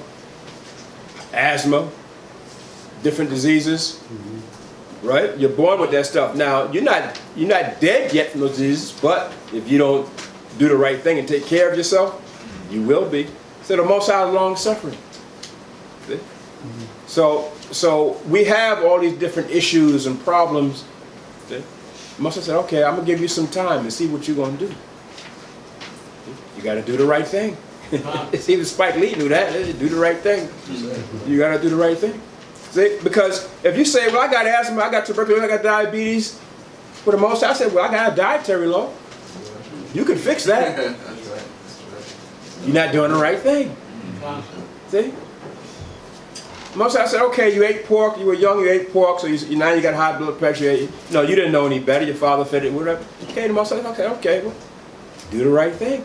The pork, the problems from eating pork and all that would go away if you just did the right thing. It's right here. Dietary commandments, what to eat, what not to eat. The herbs are out there. The minerals is out there. Just do the right thing. We don't want to do the right thing, see? We want to continue to do the wrong thing, so we suffer from it. But you're suffering longevity, that long suffering. See? You know how long some people live with diabetes and stuff? That's no life to live. We, in our mind, we think it is, I'm healthy, I got a little diabetes. No, you're not healthy, you're sick. You're sick. Yeah, you have diabetes, you take insulin shots. Bring a needle to King David back then, he would kill you. Because that's witchcraft to him. They didn't know what needles were and all that stuff. Wow. And taking insulin from a pig and putting it in you. And they're giving you insulin from a pig. Wow. And you don't even eat pork. But their insulin is pork. Think about that. They're giving you all that stuff. So, again, do the right thing. So, we're going to go to Isaiah 55 and 6. Isaiah 55 and 6. We're going to go back to Hosea. But Isaiah 55 and 6. Who got it can read it. Read it loud. Isaiah 55 and 6. Seek ye the Lord while he may be found. Call him. Okay, hold on. Hold on, no. Hold on. Somebody else read it. Read it. 55 is Isaiah 55 and 6.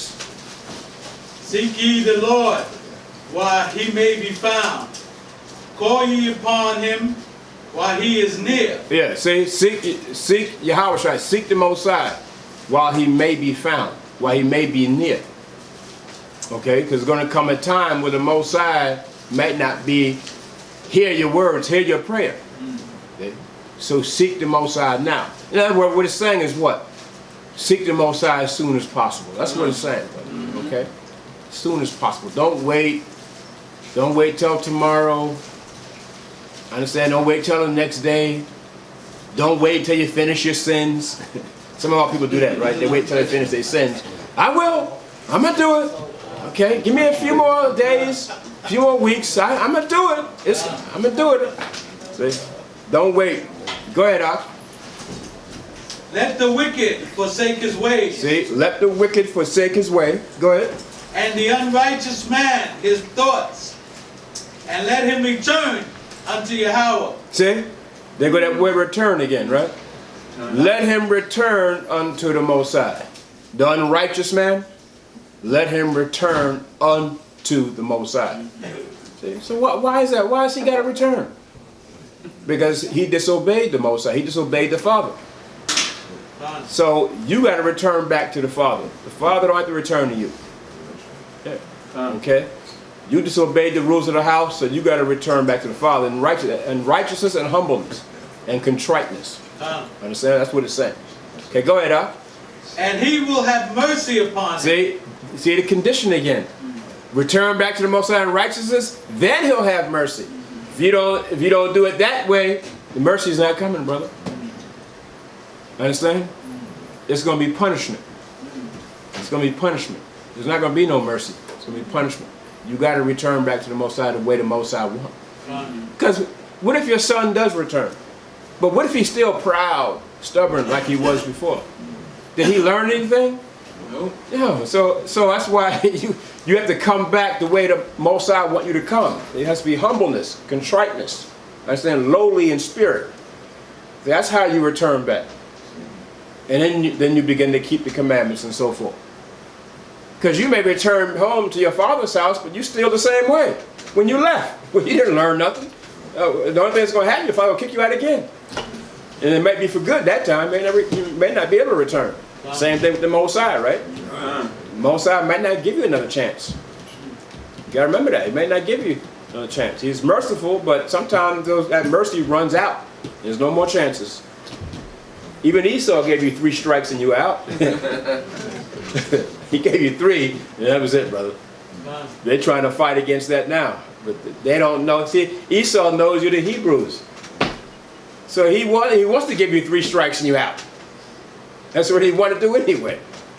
So he wanted to give you 3 strikes, and all you did was sell some marijuana, and you in jail for now probably life. Understand?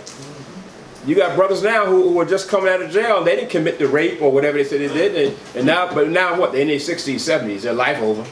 I mean, your prime was passed by.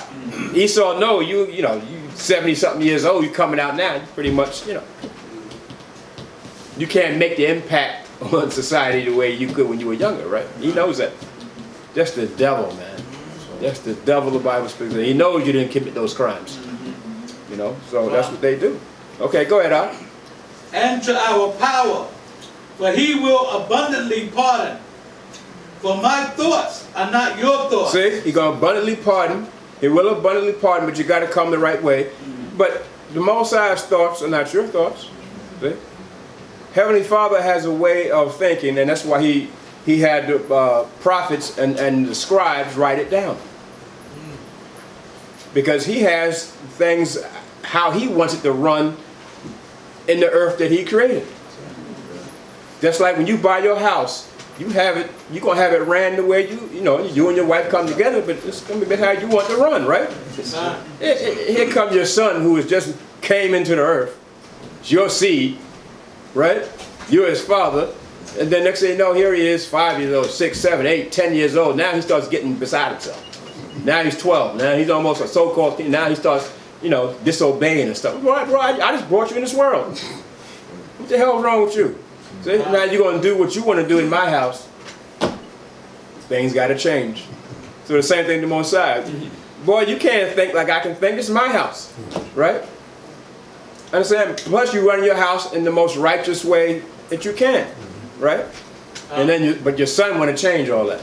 It's not going to work, is it? It's not going to work. It's going some changes. Things got to happen. So what do you tell your son? Boy, my thoughts are not your thoughts. I don't think the way you think. That young generation. The young generation's crazy. They're crazy, huh? You see them? They're crazy, man. That's the generation that came out with Moses in the wilderness. Yeah. They're crazy, y'all. I don't know what kind of demon that is on them, man. And they come out that way. How do you come out typing on a cell phone faster than a grown-up? How do you know computers better than a grown-up? They know it just intuitively. I don't know what that is. You know what I'm saying? And the language and all that is just it's in a different zone. That's just crazy. Disobedient. We read it earlier. Disobedient to parents. They're crazy, huh? I'm just going, and they're young. See? I never disobeyed my father and all that. There were some things I didn't like, but I didn't disobey him. I didn't disobey him. I didn't talk back either. I never talked back to him. I never talked back to him. All right? Because my father, he didn't play. He would beat your ass. I didn't want to get my ass whipped. Yeah, okay, I disagree, Dad, but I don't want to get my ass whipped, so whatever. What do you want? Yes, as simple as that. You know what I'm saying? Never disobey. These kids today, all they... And as soon as they hit that age, they're not even 10 yet, and then they start acting funny. You know what I'm saying? I'm like, get the hell out of here. You know what I'm saying? Yeah, get the hell out of here. So it's just madness. But that's why the Most High said what he said. You know what I'm saying? My thoughts aren't yours. You can't tell me what to do. For I will have mercy on whom I want to have mercy, and I will have compassion on whom I want to have compassion.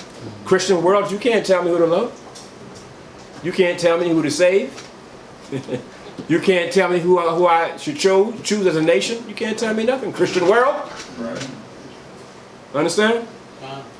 You can't tell me I have to love everybody. No, I don't. I don't think the way you think. That's what the Most High is saying. You can't tell me who to take down and who to raise up. Understand? So it's, you know what I'm saying? So that's what the Most High is showing. The Most High to lay it down on the line. Okay, go ahead, Al. Neither are your ways my ways. See? Your ways are not my ways. I choose a beggar from the dunghill and raise him up. I don't choose the fame, the famous, the rich. I don't choose them. But man in the world chooses them. Most I say, I don't choose them.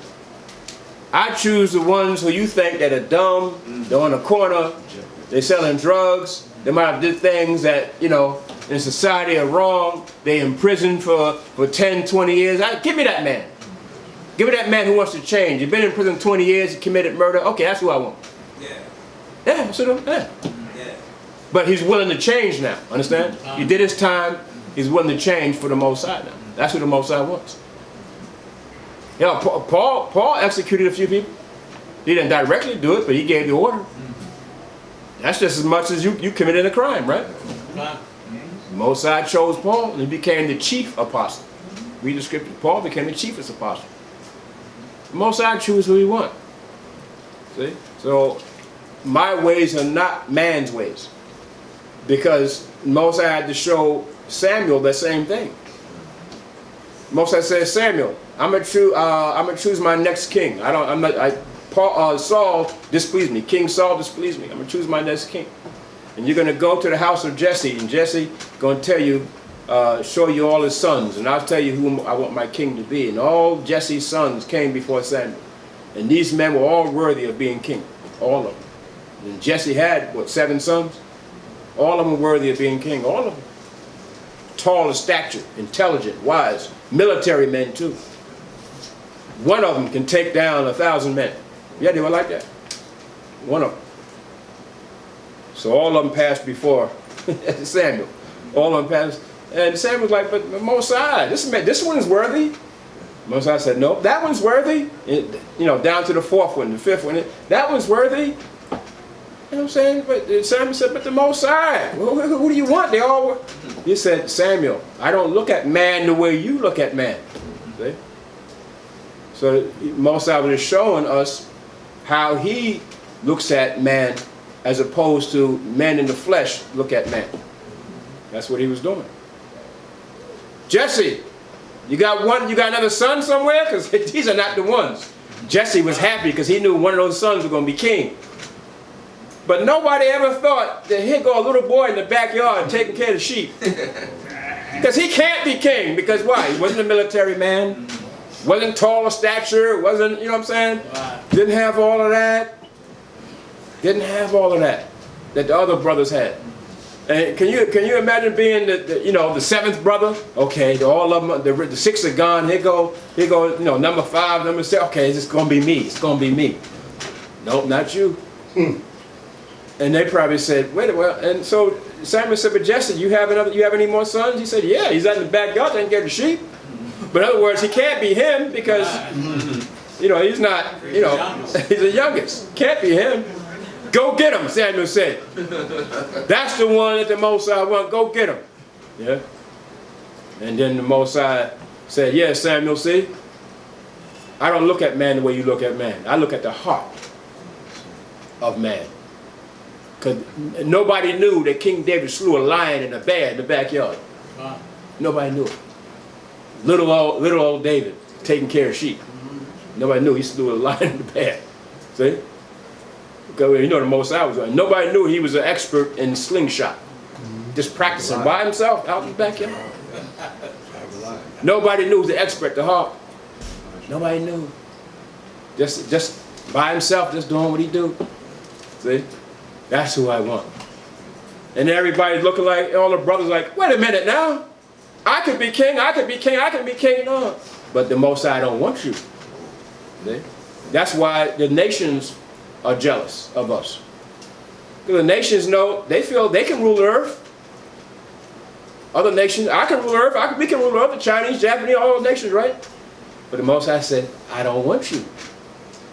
I'll give you some time to rule. Gave Esau his time. Esau made a mess of it. I gave you some time to rule. You didn't do what you were supposed to do. See, I don't want you. So I don't think the way man thinks. On that I hear a lot of camps talking about One West. Yeah. And the stuff they used to teach and Yeah. whatnot. They teach this crap, they used to teach that crap, but we don't teach it no more. But they fail to understand that the Most High handed it down from Abba, right? The truth to Masha. To Masha, come. Even as intelligent as Ariel was, he still handed it to Masha. He still handed it to Masha. And he's the one that carried it on. He's carried it on. He brought right. it. Right, because it's the spirit who the Most High wants. You have brothers who can lead armies, but they can't be king. You understand? You have brothers that can do the work of the Most High, but they can't be priests. They can't, understand what I'm saying? They can't be king. They can't be, sometimes some men can teach well, but they're not leaders. Some men are leaders. Some men, you can find sometimes in the leadership, the king can't do what the general in the army could do. You understand? It's just that way. But the Most High know who he wants and who he don't want. Exactly. All right. And I bet you those brothers that Jesse had, they were all military men and probably had all high positions in the military. But the Most High wanted his king. That's who he wanted. See, and the reason why the Most High was showing that, why was the Most High showing it? Because why? The Most High said, I'm your king. See? He said, I'm your king. So the Most High said, okay, since Israel wanted a king, like the other nations had kings, Israel was crying for a king, a leader. Well, we didn't really need leaders. Remember, we had judges. We didn't need a king, per se.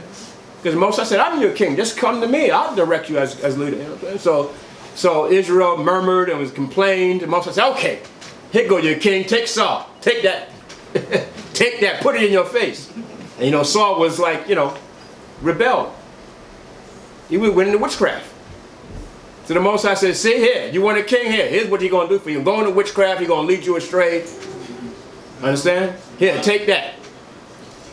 Understand? And so after that, the Most High was displeased and he said, okay, I'm going to choose the king that I want. And he's going to be a faithful king. A righteous king, right? Even though he had made some mistakes, but that's who the Most High wanted. And then the Most High said, well, the scripture says, blessed be the man whom the Most High does not impute sin.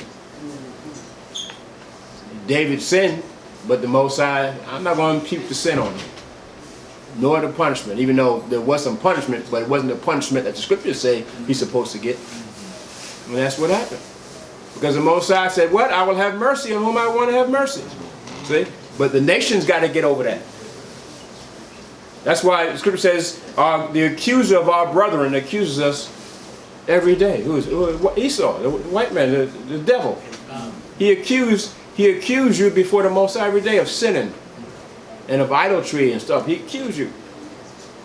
Because they're saying, well, Most High, this is what the nation is saying. Well, Most High, if they sin, why should they continue to rule the earth? Why should they get the kingdom? This is what they're saying to the Most High. But the Most High had to come back and say, but I choose who I want to choose. And Most High said, if you had kept the commandments, well, maybe you could have still ruled. But since you didn't keep the commandments either, you're nothing but a wild olive tree grafted in. See, you just grafted into the rulership for the temporary. But you were told to keep the commandments and you didn't do that. So why didn't you keep the commandments? If I destroyed my own people and put them in slavery and scattered them throughout the earth for not keeping the commandments, what do you think I'm going to do with you and you don't keep the commandments? So Esau had to shut up. So he had to shut up and go back to Satan. Satan, we lost that battle. What else can he say? Because he didn't keep the commandments. So the Most High going to return it back up. His chosen. Simple as that. All right. So, you know, but the same thing. We have to keep the commandments individually as a nation, and then the Most High will bring it all back to us. It's just simple. Okay, go ahead, Al. Saith Yahweh. Tell me where you at. Isaiah 55:9. For as the heavens are higher than the earth, so are my ways higher than your ways. Right. So that's it on that. So the Most High's ways are higher than us. So, and out of general respect of the power of the Most High, spiritual power of the Most High, we should understand that the Most High's ways are high. So where's all this pride coming at? Where's all this pride coming at? It's just too much pride, man. You know, there's too much pride. You know, this camp think it's better than that camp. The competition. I mean, what's all this pride? This man think he can. You know, he's a general of 10,000 men, but only got maybe 50 in his camp. I mean, you know, all this pride. Understand? That you're this and you're that. I'm the comforter. I'm this. You know what I'm saying? You know, it's all this pride. So that's why Israel in condition. So the Most High has to, you know, is showing us a different way, and that's where the love come in at. That's where the bear one of those burdens. That's where all that come in. Yahweh Shai showed us. But those are commandments, brother. That's why we got it on the wall back there.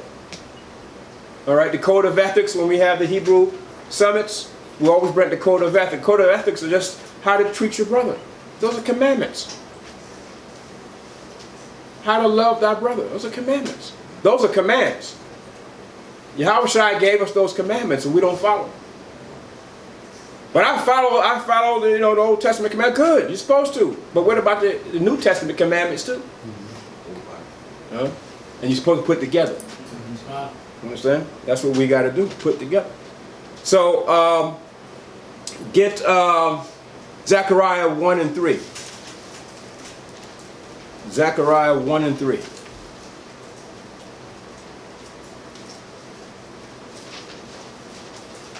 We're not putting it together.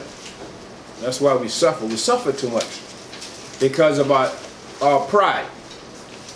Our pride gets in the way of us really coming together in unity. Zechariah 1 and 3. Who has that? Read it loud when you get it. Go ahead.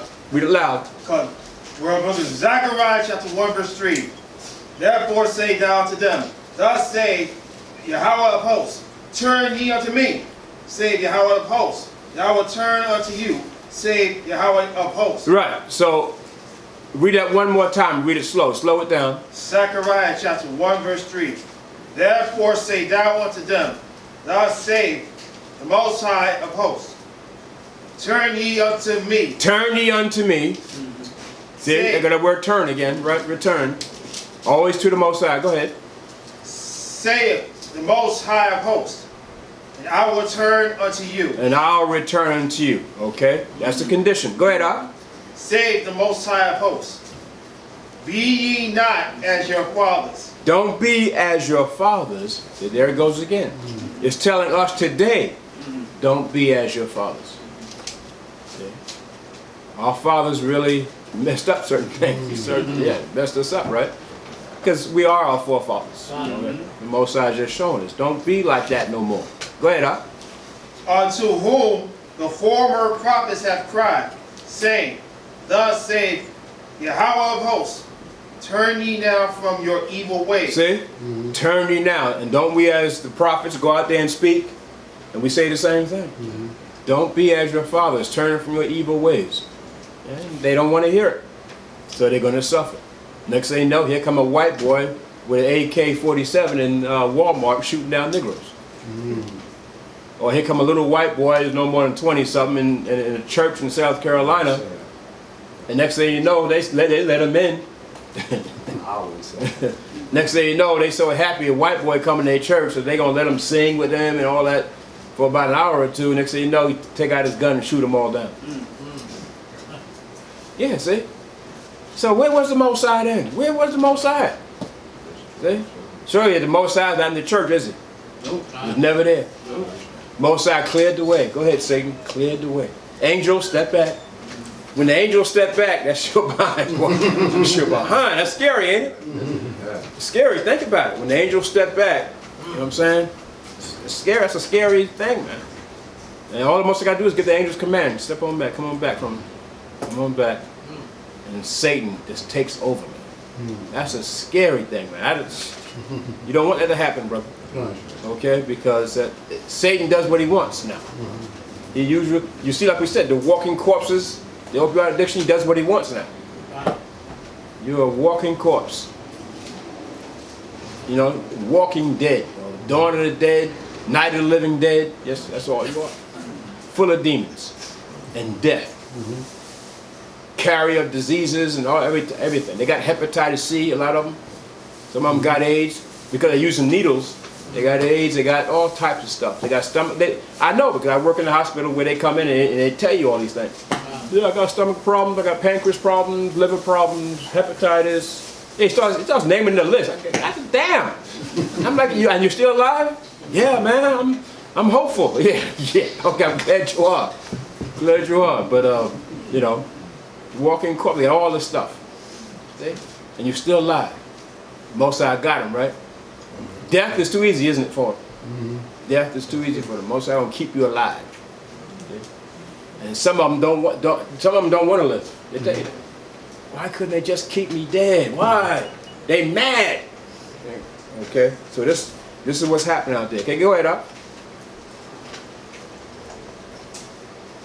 All right. And from your evil doings, but they did not hear, nor hearken unto me, save the Most High. Okay, so they did not hear nor hearken unto the Most High. How about that? They did not hear. Yeah, Ben. Bro, in that incident where the white boy went into the church, it wasn't nobody else discerned. Right, that's what I said, Ben. Spirit. I mean, cause if he was just a Ku Klux Klan, would they have let him in? I doubt that. I doubt that. Yeah. But see, they only looking at, like you said, the outward appearance. You see, they wasn't looking at him to see if he's still the devil. No. You understand? Or because he ain't wearing a Ku Klux Klan, he's not the devil. Right. He's not the He's devil. still Right. the devil. You know what I mean? They didn't pick up on that. Right. You know, for a whole hour he was there in the church. Right. For a whole hour. It says Satan can come like an angel of light. Yeah. There are nice devils and they're dirty devils. They're evil devils. They can be so-called nice ones too. Can trick you up. You know what I'm saying? Can make you appear like they're good people. That's just the devil. Understand? Yeah, go ahead. He said, I liked it. I didn't want to do it, but I had to do it. They had to do it. Why? Because Satan was upon him. Remember, that was a mission. That was really a mission. It was an accomplished mission. Yeah. All right. You ever see that Manchurian Candidate thing? That movie? Denzel did it. All that stuff is real, huh? You know? Yeah, he didn't want to do it, but you were the candidate. You got to carry that mission out. So the same thing with these other false flags. They're all but false flags. You notice the CIA behind it and so forth. But they got Manchurian candidates all over this society. All over. Okay, I said one thing, bro. I showed you too. He was a damn KKK, but he Yeah. didn't come wearing the outfit. No. He came in disguise. Right. That's what he gonna do to a lot of people. A lot of people. The other thing, because the Klan gonna come to you wearing the KKK. No. Right. They come in, they change up. They like. They're changing up now, yeah. They change up. They come to you like liberals and everything. Yeah. They now. Police uniforms, they're policemen, they're firemen, they work in society, they're congressmen, senators, Every department. presidents of the United States. They are. You know what I'm saying? Donald Trump's father was one. You know what I'm saying? KKK member. He knows, he'll tell you. Let me tell you. Donald Trump don't care, he'll tell you. He'll tell you, man. That's what we do.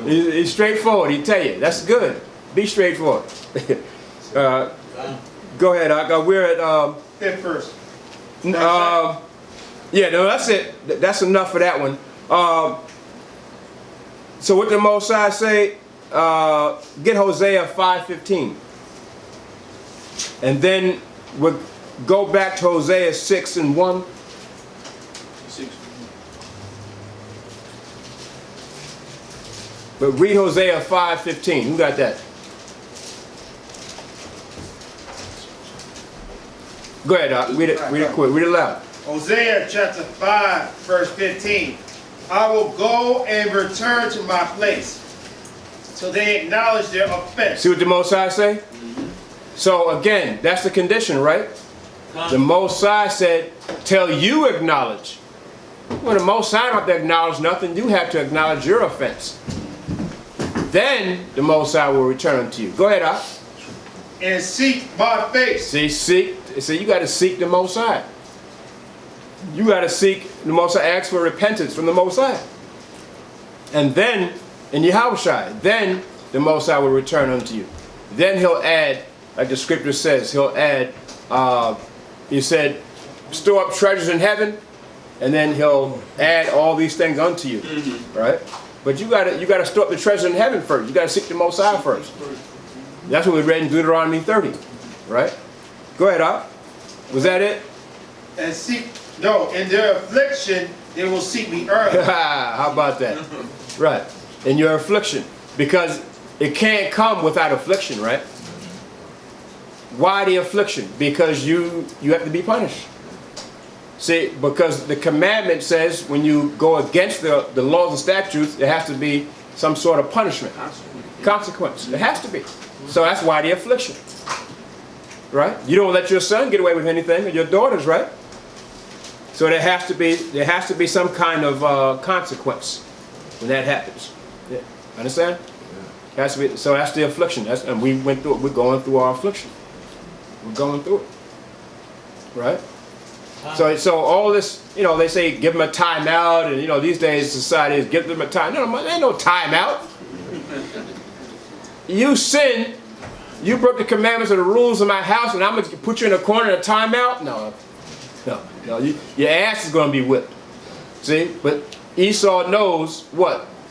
That he's going contrary to the Most High. So now, if you try to discipline your children the way that your forefathers did, right? Now you can go to jail for that. Yeah, you can go to jail for that. You can't touch them. You can't whip their asses no more. But their asses need to be whooped. And they know, and they teach them in school what to do. See, the schools are criminalized. It's a institution where they teach them false philosophies. All right, and teach them to go against what you teach them in your household. Everything. They teach them about the holidays, Christmas, Christopher Columbus, all that madness. What to do if your parents are going to discipline you. You know what I'm saying? Accept homosexuality. Yeah, accept homosexuality. The LGBT community accept that. Yeah, it's all right for if you're in elementary school, two people love each other, they're the same sex, that's okay. All that, they teach them all that. In grade school, they teach them all that stuff. So that's madness. So really, the institution of schools is really a criminal organization. To me, it is. Terrorists. It's a terrorist organization. Huh? It is. Israel, you never sent your children off to go be taught by somebody else.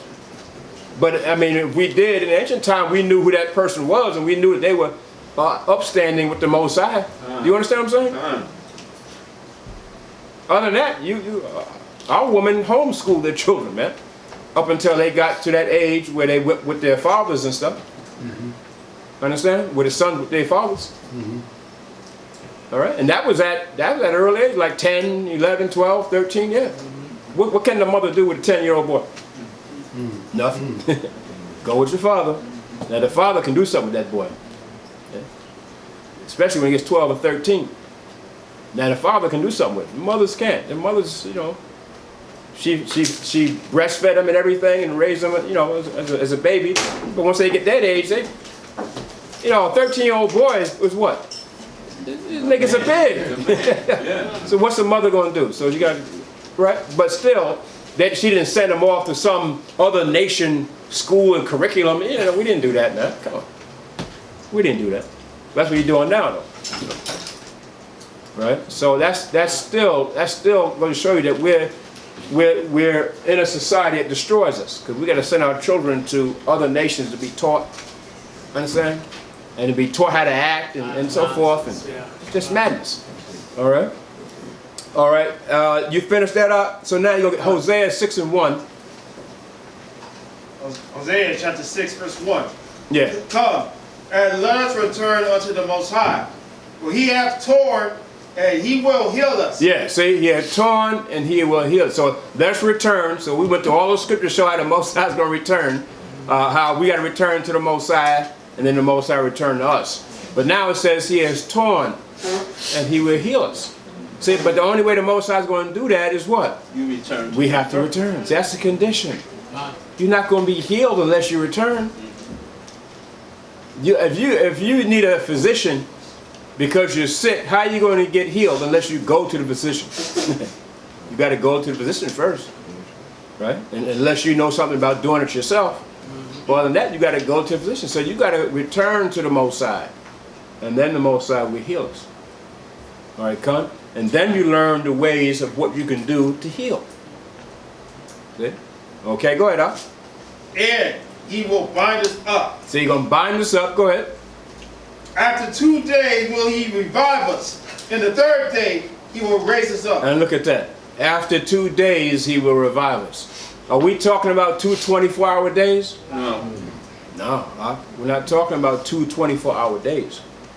We're talking about what? Well, yeah, we're talking about thousands of years.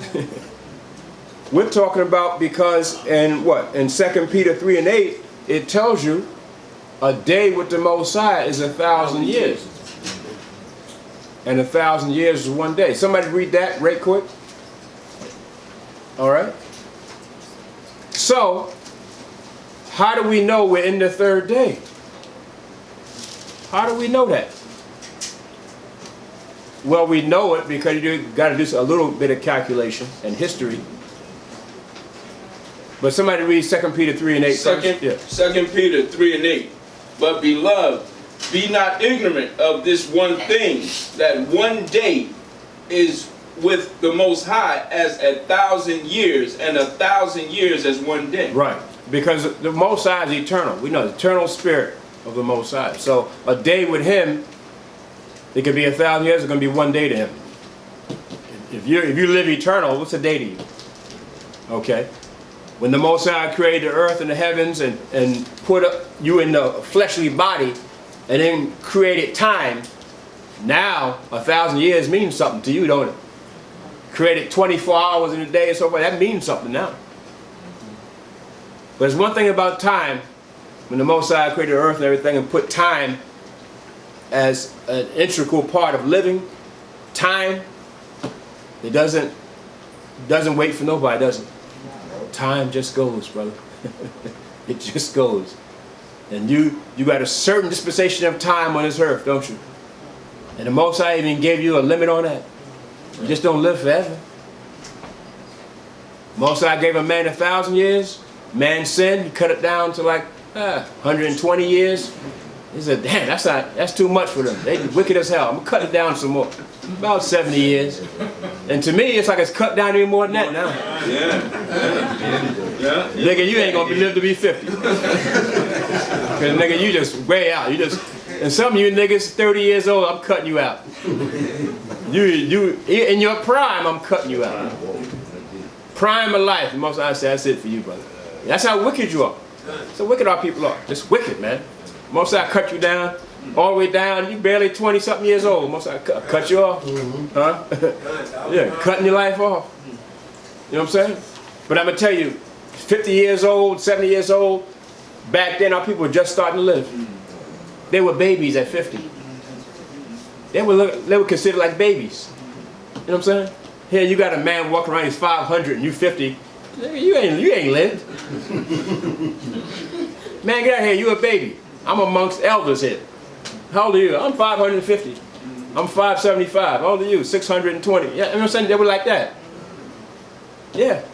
But here comes somebody who's like 58 or 60. Yeah, you a baby. Get out of here, man. You can't be amongst elders. We got something to talk about.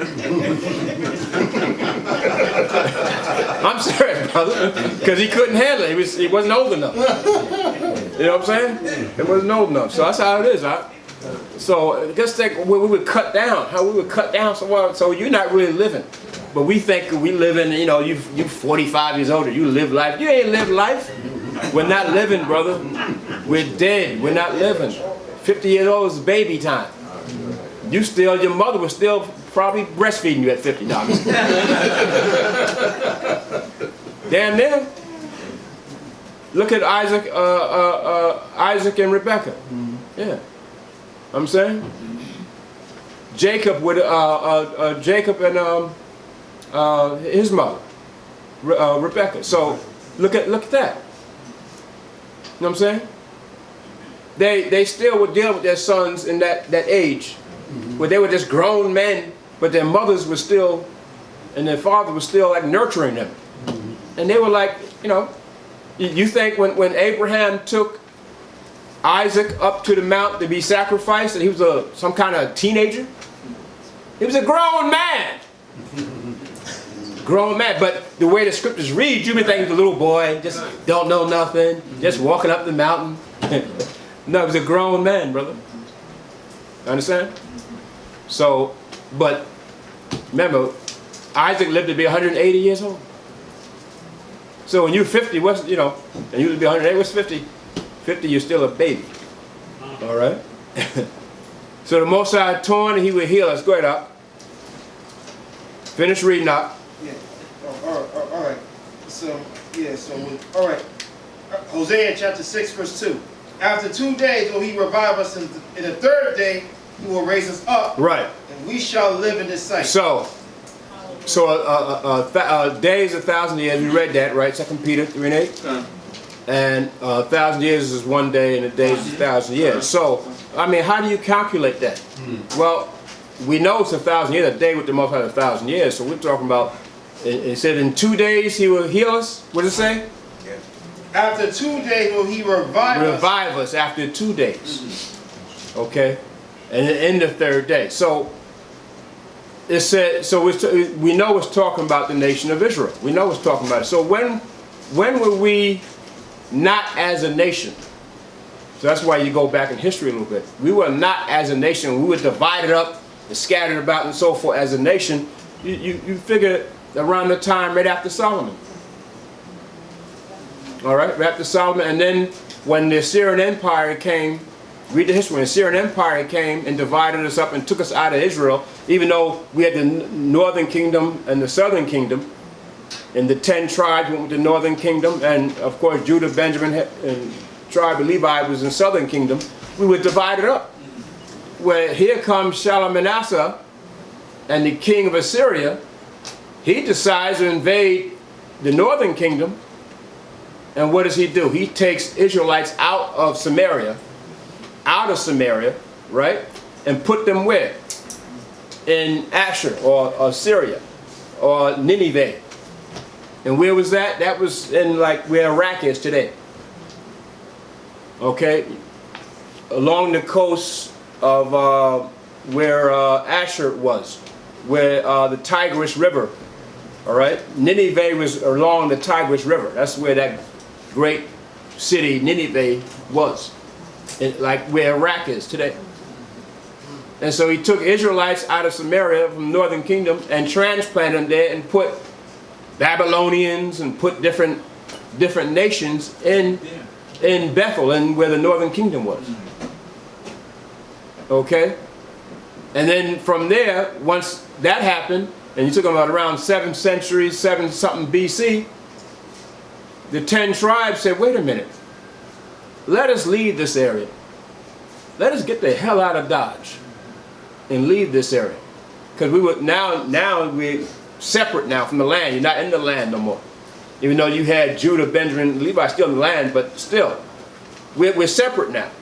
That's when the separation began. So you're talking about the 7th century BC, it's around 722 BC, under the Assyrian Empire. All right, and then from there, that's about 722 years before Yahushua. So you got to count those 722 years. So from Yahushua up until today is about over 2,000, right? And then you count those 722. What do you got? 2,700 and some odd, you know what I'm saying? Years. A day with the Most High is 1,000 years. Are we in the third day? Yeah. Okay, you got the 2,000 from Yahushua up until now, and you got the 722 from this Assyrian Empire when they came in and took us out of the land. That's 722. You add all up, we're in the third day. We're in it. I mean, we can go over all those scriptures. We ain't got enough time, but I'll do another time. But we can go over all those scriptures. But so we're in the third day, brother. So it can be any time now. He said, what? In what? Read the scripture. In the third day he shall. After 2 days, in the third day he will raise us up, and we shall live in his sight. Say, in the third day he going to raise us up. In the third day. See, that's very, very important. In the third day. See? 2nd Ezra 13.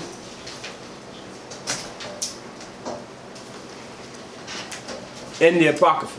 Okay? In the Apocrypha. 2nd Ezra 13. Who has the Apocrypha? Everybody has the Apocrypha? If you don't have the Apocrypha, of course, is part of the Scriptures. Alright? This is part of the Old Testament in the Bible. So you got to get the Apocrypha, and they do have Bibles with Apocryphas in them. Okay? So that's part of the Word of the Most High too. Alright? There's 14 books in the Apocrypha. Okay? This is 2nd Ezra 13. Okay? And 27. Start from the 27th verse. Go ahead, Doc, right here in the front. 2nd Ezra 13:27. And whereas thou sawest that out of his mouth there came as a blast of wind and fire and storm. Right. So the Most High showed Ezra, and this is the same Ezra that you read about in the Bible. Ezra, this is him. The Most High showing him this prophecy of what's going to happen in the end times. Tribulation period time. The Most High was showing him. So he said, and whereas thou sawest that out of his mouth there came as a blast of wind and fire and storm. Okay, go ahead. And that he held neither sword nor any instrument of war, but that the rushing in of him destroyed the whole multitude that came to subdue him. This is the interpretation. Right. So what's going to happen? When the nations gather themselves at the valley of Jehoshaphat, in the end, all the nations, the military of all nations, the Antichrist is going to lead all the military of all the nations into Jerusalem, into the valley of Jehoshaphat. And Yahushua, what does it say? They came. All right? They're going to come to destroy him. All the multitude that came to subdue him. The him is Yahushua, the Mashiach. They're coming to subdue him, the Mashiach, because they're going to be waiting for his coming. The Antichrist is going to know that Yahushua is going to come. They know he's coming. So he's going to get all the military of all the earth together. All these militaries you hear about in all the nations, the Antichrist is going to lead every last one of them. Every last one of them. At that point in time, he's going to be the Antichrist. He's going to run the earth, the whole earth. Ain't nobody going to care about no President Donald Trump. No, it's going to be the Antichrist. Yeah, at that time, right. And he's going to come into the valley of Jehoshaphat. And the remnant of us are going to be in there. Going to be in Mount Zion, going to be in Jerusalem. Yeah, when he comes. That's why the scripture says, flee ye out when you see the abomination of desolation coming. Flee back out the land. Okay? It says that. Okay? And it says, but it says Yahushua had no what? No weapons. Nothing on him. Because Yahushua need weapons?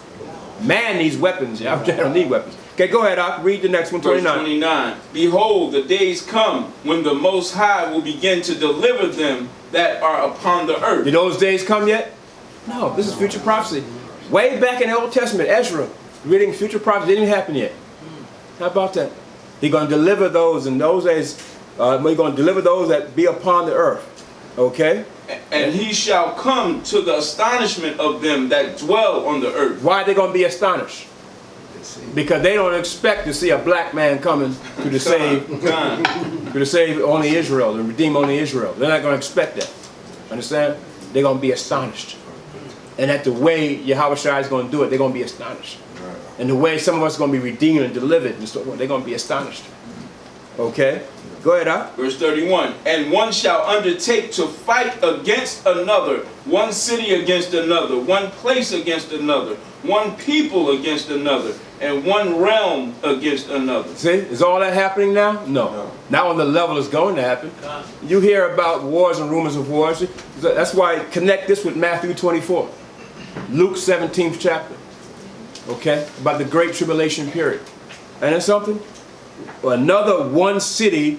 Yeah, you know what I'm saying? Brooklyn going to fight. Brooklyn going to fight, you know what I'm saying? Manhattan. Well, I mean, it's going to be just like that. Okay, one city against another city. One place against another. One people against another. It's going to be race riots and all that. You're damn right. See? And one round against another. How about that? Even rounds. Even the spiritual world is going to be war. Huh? Right? Right? It says Michael the archangel is going to do what? Fight against Satan and his demons. Even the realms are going to be fighting. So it's going to be hell out. The great tribulation period. Some people say, we're in it now. How the hell we in a tribulation and you all living easy? You know what I'm saying? Living easy in your houses and got everything. No, it ain't no, and you ain't worried about nothing. No, we ain't no tribulation period yet out. No. We're not yet. Okay, go ahead out.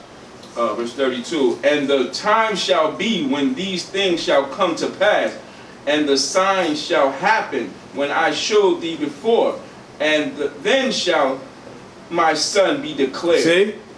All these things got to happen first. Great tribulation period. Jacob's trouble. These things got to happen. 1,000 fall on your right side. 1,000 fall on your left. These things got to happen. Death, destruction, bloodshed, the 7 last plagues, the 7 seals, all right, the 7 vials. All these things got to happen before Yahushua, huh? Ain't nobody, I don't see that yet. Do you see it? Okay. So then shall my son be declared after all of this. Okay, go ahead, up. Whom thou sawest as a man ascending. Yeah, because Ezra is seen him coming out the seas as a man ascending. Even though Yahushua is coming from above, but it's like a man ascending. All right? Coming, in other words, coming back on top. Okay, go ahead, up. And when all the people hear his voice, every man shall in their own land leave the battle they have one against another. How about that? So meaning, when everybody hears the voice of a Mashiach, when they hear that trumpet, the last trumpet, when they hear that voice or that trumpet, there's going to be battles going on, and wars and rumors of wars and wars going on, and what? They're going to say, okay, let's hold up. Yahushua is on his way. Let's go fight Yahushua now. Let's go. Yeah, it's going to be like that. But of course, you know, it's going to be where the Antichrist gives the order. Okay, the army of Britain, let's go. The army of Arabia, let's go. The army of, you know what I'm saying, China, let's go. The army of Japan, let's go. All the nation's army, you're going to follow them to the valley of Jehoshaphat. They're going to stop all the different things they have against each other to go concentrate now on trying to kill Yahushua. Ain't that something? Yeah, Yahushua said, okay, bring it on now. Just bring it on. Yeah, bring on this war now. Bring it on. That's why it says, the blood shall be how high? To the horse's bridle. You're going to be swimming in blood, bro. Some people will be swimming in it. Horses, well, the horses are high, right? People are going to be swimming in blood, bro. If you pretty much in that blood and it's that high, you're pretty much dead. Yeah, you don't want to be around the blood that high. You're going to drown in blood. See? That's how high it's going to be. Okay, go ahead, up. And an innumerable multitude shall be gathered together. See, we're at the valley of Jehoshaphat. Read Joel, 2nd chapter. The valley of Jehoshaphat, an innumerable multitude. Okay, go ahead, up. Got together. As thou sawest then, willing to come and to overcome him by fighting. Yeah, they're going to try to overcome Yahushua. You be how stupid they are. They're going to be trying to shoot nuclear bombs at Yahushua, and the angels, they eat that for breakfast. They say, Gabriel, what do you have for breakfast? I'm having a nuclear bomb. What do you have? You know what I'm saying? I mean, come on. But because it has to fulfill prophecy, right? Okay, go ahead, up. But he shall stand upon the top of the Mount Sion. Yeah, where? The Mount Sion. Where's he going to stand? On the top of the Mount Sion. No, America. The top of Mount Sion. No, New York City. The top of Mount Sion. See what I'm saying? So is America your rest? No. Is Yahushua coming over here? No. He's not even going to be seen over here. I mean, he's not going to be over here. Yeah, he's going to be seen throughout the whole earth, but he's not coming to America. He's going to be seen on top of Mount Zion, brother. Jerusalem, Israel. Why would he come here? He's going to destroy this place. Why would he come here? Well, because I'm here. Hey, who the hell are you? You're nobody, brother. You better get yourself together. Now you can be redeemed from here, right? Be delivered from here, yeah. But Yahushua is not coming here. Okay? Mashiach Yahushua is not coming here. He's going to stand on Mount Zion. Okay? And that's where that war, Jehoshaphat and Yahushua, when he stand there, the no more angels coming with him. Then they're going to, I'm saying, they're going to lay low the nations and destroy the nations. The military of all the nations. Okay, go ahead, up. And Zion shall come. And what? And Zion shall come. Zion shall come. Go on. And shall be shewed to all men. And show to all men, because now it's going to know that everybody's going to know that Zion is a place and the people. Zion is not just the people. We know it's Israel, but Zion is also the place. Mount Zion, the tabernacle of David. Mount Zion. That's where Yahushua is coming. Because why? It's going to be built back up. Go ahead, Ben. No, I'm saying you should explain to the congregation when you say Yahushua is not coming here, because then I said, wait a minute, he's not coming back? Oh, yeah, but I'll explain that we're going to be redeemed from here. We're going to be redeemed in salvation, everything from here, but not coming back here physically. He's not coming here to America physically. So he's going to send the angels. Yeah. He'll send the angels. Well, yeah, that's what I'm saying. They're going to be redeemed from here, but he's not coming physically. So don't look for Hamashiach to come to America, understand, and redeem anybody. Yeah, but it does say the angel's going to be, you're going to be delivered from the four corners, and going to send his angels to redeem you and recover. Yeah. But as far as physically coming here, that's not going to happen, brother. That's not going to happen. Okay? So you got to remember that. You got to understand that. That's not going to happen. He's going to be at Mount Zion. Okay? Go ahead, up. Being prepared and builded, like as thou sawest. No, read from, go up and some. Zion shall what? And Zion shall come. Go ahead. And shall be shewed to all men. Go ahead. Being prepared and builded. Yeah. Well, is Zion going to be built back up? Yes, it is. It's being prepared even now. And it's going to be builded. That's what the scriptures say. It's going to be built back up. So, and we've been there. It's like in ruins now, right? And it's going to be built back up. Tabernacle of David, of old. Okay?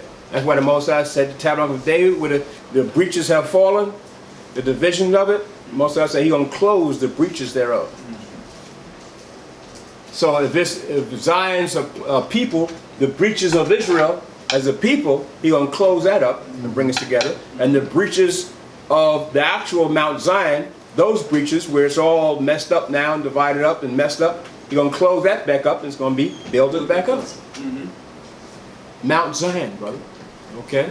And then what PKC is talking about the people handling. Right. They can't see that. Why they can't see that? Because it says it all throughout the scriptures. But we'll show you, you know, the Most High show us the truth in stages. And so we're at that stage now where we see that it's talking about both. It's talking about both, okay? Go ahead, up. Like as thou sawest the hill graven without hands. And this, my son, shall rebuke the wicked inventions of those nations. Yeah, see, Yahushua, He's going to rebuke the wicked inventions of the nations. All right? And you name it. What are wicked inventions? You name it. The church systems, the politics, everything. Right? The technology, the witchcraft, everything. The Narcan, all that stuff, right? All that stuff, man. It's all witchcraft. Go ahead, up. Which for their wicked life are fallen into the tempest, and shall lay before them their evil thoughts, and the torments wherewith they shall begin to be tormented, which are like unto a flame, and He shall destroy them without labor by the law, which is like unto fire. You're right, see? So does Yahushua need weapons? No. He's going to destroy them by what? Fire. No, the Word. The Word is like fire, isn't it? This is all He needs, is this. That's why we tell brothers, always stay in the Word. You're going to win if you stay in the Word. Yeah, you got to study to show yourself approved, but you got to stay in this. You be trying to put your own opinions and what you went through and all that stuff. That's what they do out in the world. God. That's a philosopher. That's somebody who's, you know, somebody who teaches like that, teaches doctrine and stuff. They get their own experiences. Yeah, you may give a little tinge of what you've been through, but I mean, you got to stay in the Word. That's how you're going to conquer the scoffer that comes by. That's how you're going to conquer. You got to stay in this. Or even if Egyptologists come by, what do you stay in? Don't try to debate, brother. See, but you debate with the Word, but don't try to debate and with your own thoughts. Don't do that. It's not going to work. We've seen it already. We've seen Israelites debate with these Egyptologists and lose. How the hell you lose? You're an Israelite. And you got the Word of the Most High. How do you lose? Staying in the Word. Because they didn't stay in the Word. They were doing what they want to do. Using their own mind. So they lost. And then they said, hey, Barak, Barak, House of David, you want to come to the debate? Hell no. We said no, huh? Ask the brother. We said no. Good. That's right. They came to us and they asked us. They figured it'd be stronger or whatever. We said no. I ain't debating no damn. Not the way your guys debate. And I know, you know, because we know they're going to try to take the whole thing over the way they want to do it. We said, no, we ain't going to. Sure enough, they lost. Made them look stupid. So, it's going to show you got to stay in the Word. Because again, if you don't stay in the Word, what did the Most High tell angels? Step back. Step back. Okay, I'm not part of that. Step back. And then you'll begin, even though you think because you're Israelite and you know the truth, you think you winning or whatever, you're not. Read the history. Israel lost wars. We knew we were Hebrews back then. We lost wars, right? What about the one man who took the idol in the wilderness? And Achan, whatever his name was. And we lost that battle. See? Because of one man. See? Going to do what he want to do. And there you go. Okay, go ahead, Doc. Finish that. I'm just finish this. Okay, verse 39. Yeah. And whereas thou sawest that he gathered another peaceable multitude unto him, those are the 10 tribes which were carried away prisoner out of their own land. See? So, what the scripture is showing us, these are the 10 tribes, all right, that were carried away out of their own land. So, we're talking about from the time of when Shalmaneser, the king of Assyria, right, seized the northern kingdom and split, okay, took Israelites away into another land and then brought in transplants, different nations, to try to act as if they're Israelites, but they're not. And so it didn't work. That's why the Most High had the lions eat them up. I'm saying? And so from that time on, that was 722. So you count 722 years, and then you count from up until Yahushua, and you count from Yahushua up until now, you got another 2,000. A day with the Most High is 1,000 years, and 1,000 years is one day. So that's like well over 2,000. That's 2,700 some odd years. So we're well inside the third day now. So which means what? He says, watch as well as pray. He says, know these things. You know when it's gonna, when it's gonna rain. You know when it's gonna snow. You know when the fall's coming. But can you discern the signs of the times now? See, in the third day could be any time now. He said, I didn't give you what day, but I gave you signs. And he said those signs, you should, a righteous man, intelligent man using wisdom should know that we're closing in. He says, when you see these times, know I'm even at the door. I'm at the door. So we're in the third day. Understand? And so this is what is showing you here. Those are the 10 tribes which were, keep reading. Those are the 10 tribes which were carried away prisoner out of their own land in the time of H.O.D.C, the king. Yeah, and Hoshea was king of Israel during the time Shalmaneser came into the northern kingdom and took Israelites out. He was king, but he was one of those wicked kings of Israel. Okay, and so it was during that time, and he ruled up until 724. I forgot what time he started, but I think he only ruled up until 724 BC, I believe, something like that. 2 or 3 years he ruled at the Yeah, only 2 or 3 years. So it was like from 726 to 724, something like that. He ruled, or 723, something like that. All right, so it wasn't that long. Okay, and I think around 726 is when I think Shalmaneser came in and started that process of taking Israelites out. All right, taking Israelites out into Nineveh, into the Assyrian Empire. All right, and that's from that time. Now it's starting to be scattered now. All right. Okay, go ahead, Doc. Whom Shalmaneser, the king of Assyria, led away captive, and he carried them over the waters, and so came they into another land. Yeah, see, into another land. See, and these are the 10 tribes, right? The 10 tribes. So how they get, you know, like way over here? Yeah, the Most High said into another land. There's another word that tells you Asareth, but it tells you as you read on down, into another land. All right, and it tells you the Most High was with them too. The waters were heavy, and, you know what I'm saying? And the waves were moving. The Most High calmed the waves for them so they can go. Yeah, they can go. It said it took them a year and a half to come into another land. Understand? So a lot of people say, well, that was Africa. It wasn't just Africa. Okay, because remember they were up by the Tigris River where Nineveh was. So they had to go through like the Persian Gulf area and go all the way around Africa. Remember, they took it upon themselves to go into another land, the 10 tribes. All right? And they had to go all the way around. So it said a year and a half. All right? Go ahead, Ak. But they took this counsel among themselves, that they would leave the multitude of the heathen. Yeah, see? Amongst themselves, that they would leave the multitude amongst the heathen. Go ahead. And go forth into a further country where never mankind dwelt. Right. So until the 10 tribes came to the Americas, nobody was here. Now, but you know, you had a few nations that might have made some trips here, but they didn't stay here. Solomon made trips here, believe it or not, when we read the history. Solomon's navy, yeah, trips here.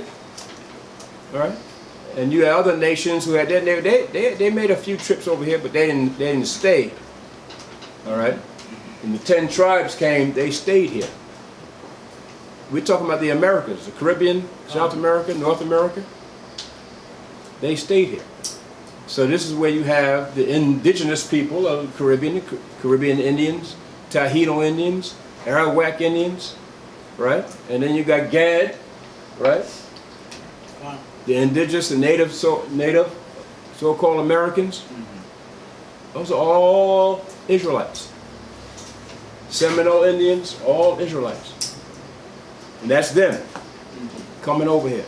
So you're talking about the 7th century BC. They started coming over here. Columbus, where did Columbus come over here? 1,000 years. That's a joke.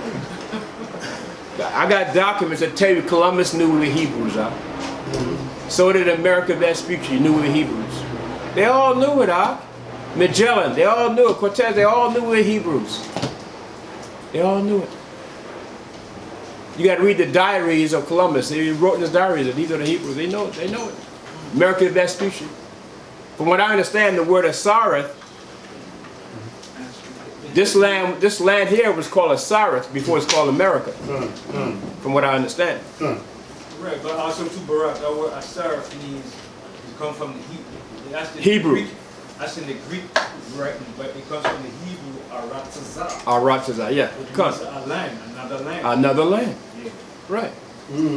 So it was named that until America Vespucci, and it was called America. Right? So it was named that. So you got to understand that. But we're showing that from the 7th century all up until now. So you're in the 3rd day. Okay? And that's showing you that it can be any time now. But we do know a lot of those prophecies have to come to pass. We're talking the tribulation period. All right? Jacob's trouble, all those different prophecies got to come to pass. But that could be soon. Okay? Go ahead, Up. verse 42, that they might keep their, that they might there keep their statutes, which they never kept in their own land. And they entered into Euphrates by the narrow passages of the river. All right, where's the Euphrates? Right, it runs along the land in Iraq, and the Tigris River is above that. All right, it's above the Euphrates when you look on the map. All right, and so they entered the narrow passages of the Euphrates because in their mind they said, let's leave this area and let's go into another land to try to keep the Most High's commandments. The 10 tribes. Okay, and then what did it say the Most High did for them? Go ahead, huh? For the Most High then shewed signs for them, and held still the flood, till they were passed over. Right, okay. Held still the flood till it passed over. How about that? Go ahead, Ben. If you read that with perfect understanding, you see that's nautical navigation. Yeah. That's Come. not walking on land. That's not walking. Right. How about that, huh? Come. So they had to have boats and stuff. Come. Right. Okay, so they didn't walk into no land. Now we're not saying that if they went along the coast of Africa that some of them didn't come off and go into the land. That might have happened. But we know for the most part they went all the way around Africa and came up through the Caribbean, up through South America, North America, and up North America where Canada is at also. Come? We migrated all the way on up all the way from the Caribbean, South America, all the way on up to Canada, where Canada is at. Alaska, everything. Eskimos, everything. Okay, go ahead, huh? For through that country there was a great way to go, namely of a year and a half. See? Most High's giving you the time period that it took.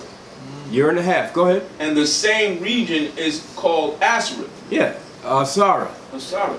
Right. And what was it? Aratazah in Hebrew? Yeah, Asherah is the Greek. Yeah. And when you try to find Hebrew, it's Aratazah. Aratazah. Another land. Another land. All right. So they came into this area and the Most High designated another land for them. Con? And so here's where you would find the Esau knows the history of it. He knows this. He knows the Hebrews. They got writings, Hebrew writings on it. There's books on it. James Adair. Read the book on James Adair. He was speaking to the Indians during that time when they were coming over here investigating in the 16th, 17th, 18th century. And they were speaking Hebrew to the Indians, right? And they were speaking Hebrew. The Credo of Israel, Shema Yasharah. The Indians were doing that. They were doing that. They know. Real quick. The Bat Creek stones. Huh? The Bat Creek stones. Yeah. The Bat Creek, yeah. Kun. Has the Hebrew writings on it. Huh. Yeah. Okay. I want to say one thing. Yeah. Even to show you that a lot of the Indian names were Hebrew names, but it was broken down because the word Shoshone, right? That's an Indian name. Yeah. But in the Hebrew, what's the name for lily? Shoshana. Shoshana. That's Kun. the Hebrew name. Shoshone is an Indian name. And Indian when you name. look at it, they tell you it's a lily. Yeah. The name they call that tribe was a lily. Yeah. Lily. Should be Shoshone. Shoshone. Isn't that something that? Wow. And most of the Esau's cities and states, a lot of them are Indian names. Right? Mississippi, Tennessee, Indian names are. All right. So, and they knew they were Hebrews. All right. So, just to show you that during that time is when the split happened. All right. Israel was split. During that time, that's when you count from the 2 days. You start to count all the way up until now. So 722 years before Yahushua, you got to count that. Understand? You have to count that. Because that's when we were torn. That's when we were smitten. When the split came. You count all that time, all up until, from Yahushua up until now. So you're in the third day. That's your time period. That's the time period. See? So that's Hosea 6 and 1 and 2. So if you need some understanding, that's how you break it down. That's how you calculate it. In the third day. Okay, you can't give no day, but we know we're in it. And in it meaning, let's say we're 2,700 some odd years in the third day. So you still got actually you got a lot of time left before that third day is over. So it could be, you know what I'm saying? But we know according to the signs that it's close. Because we have knowledge and wisdom of the scriptures, we know it's close. Okay? Right. Okay, so I don't want to go any more. So, Shabbat Shalom. okay. Thank the Most High. How about Shem Yahshua?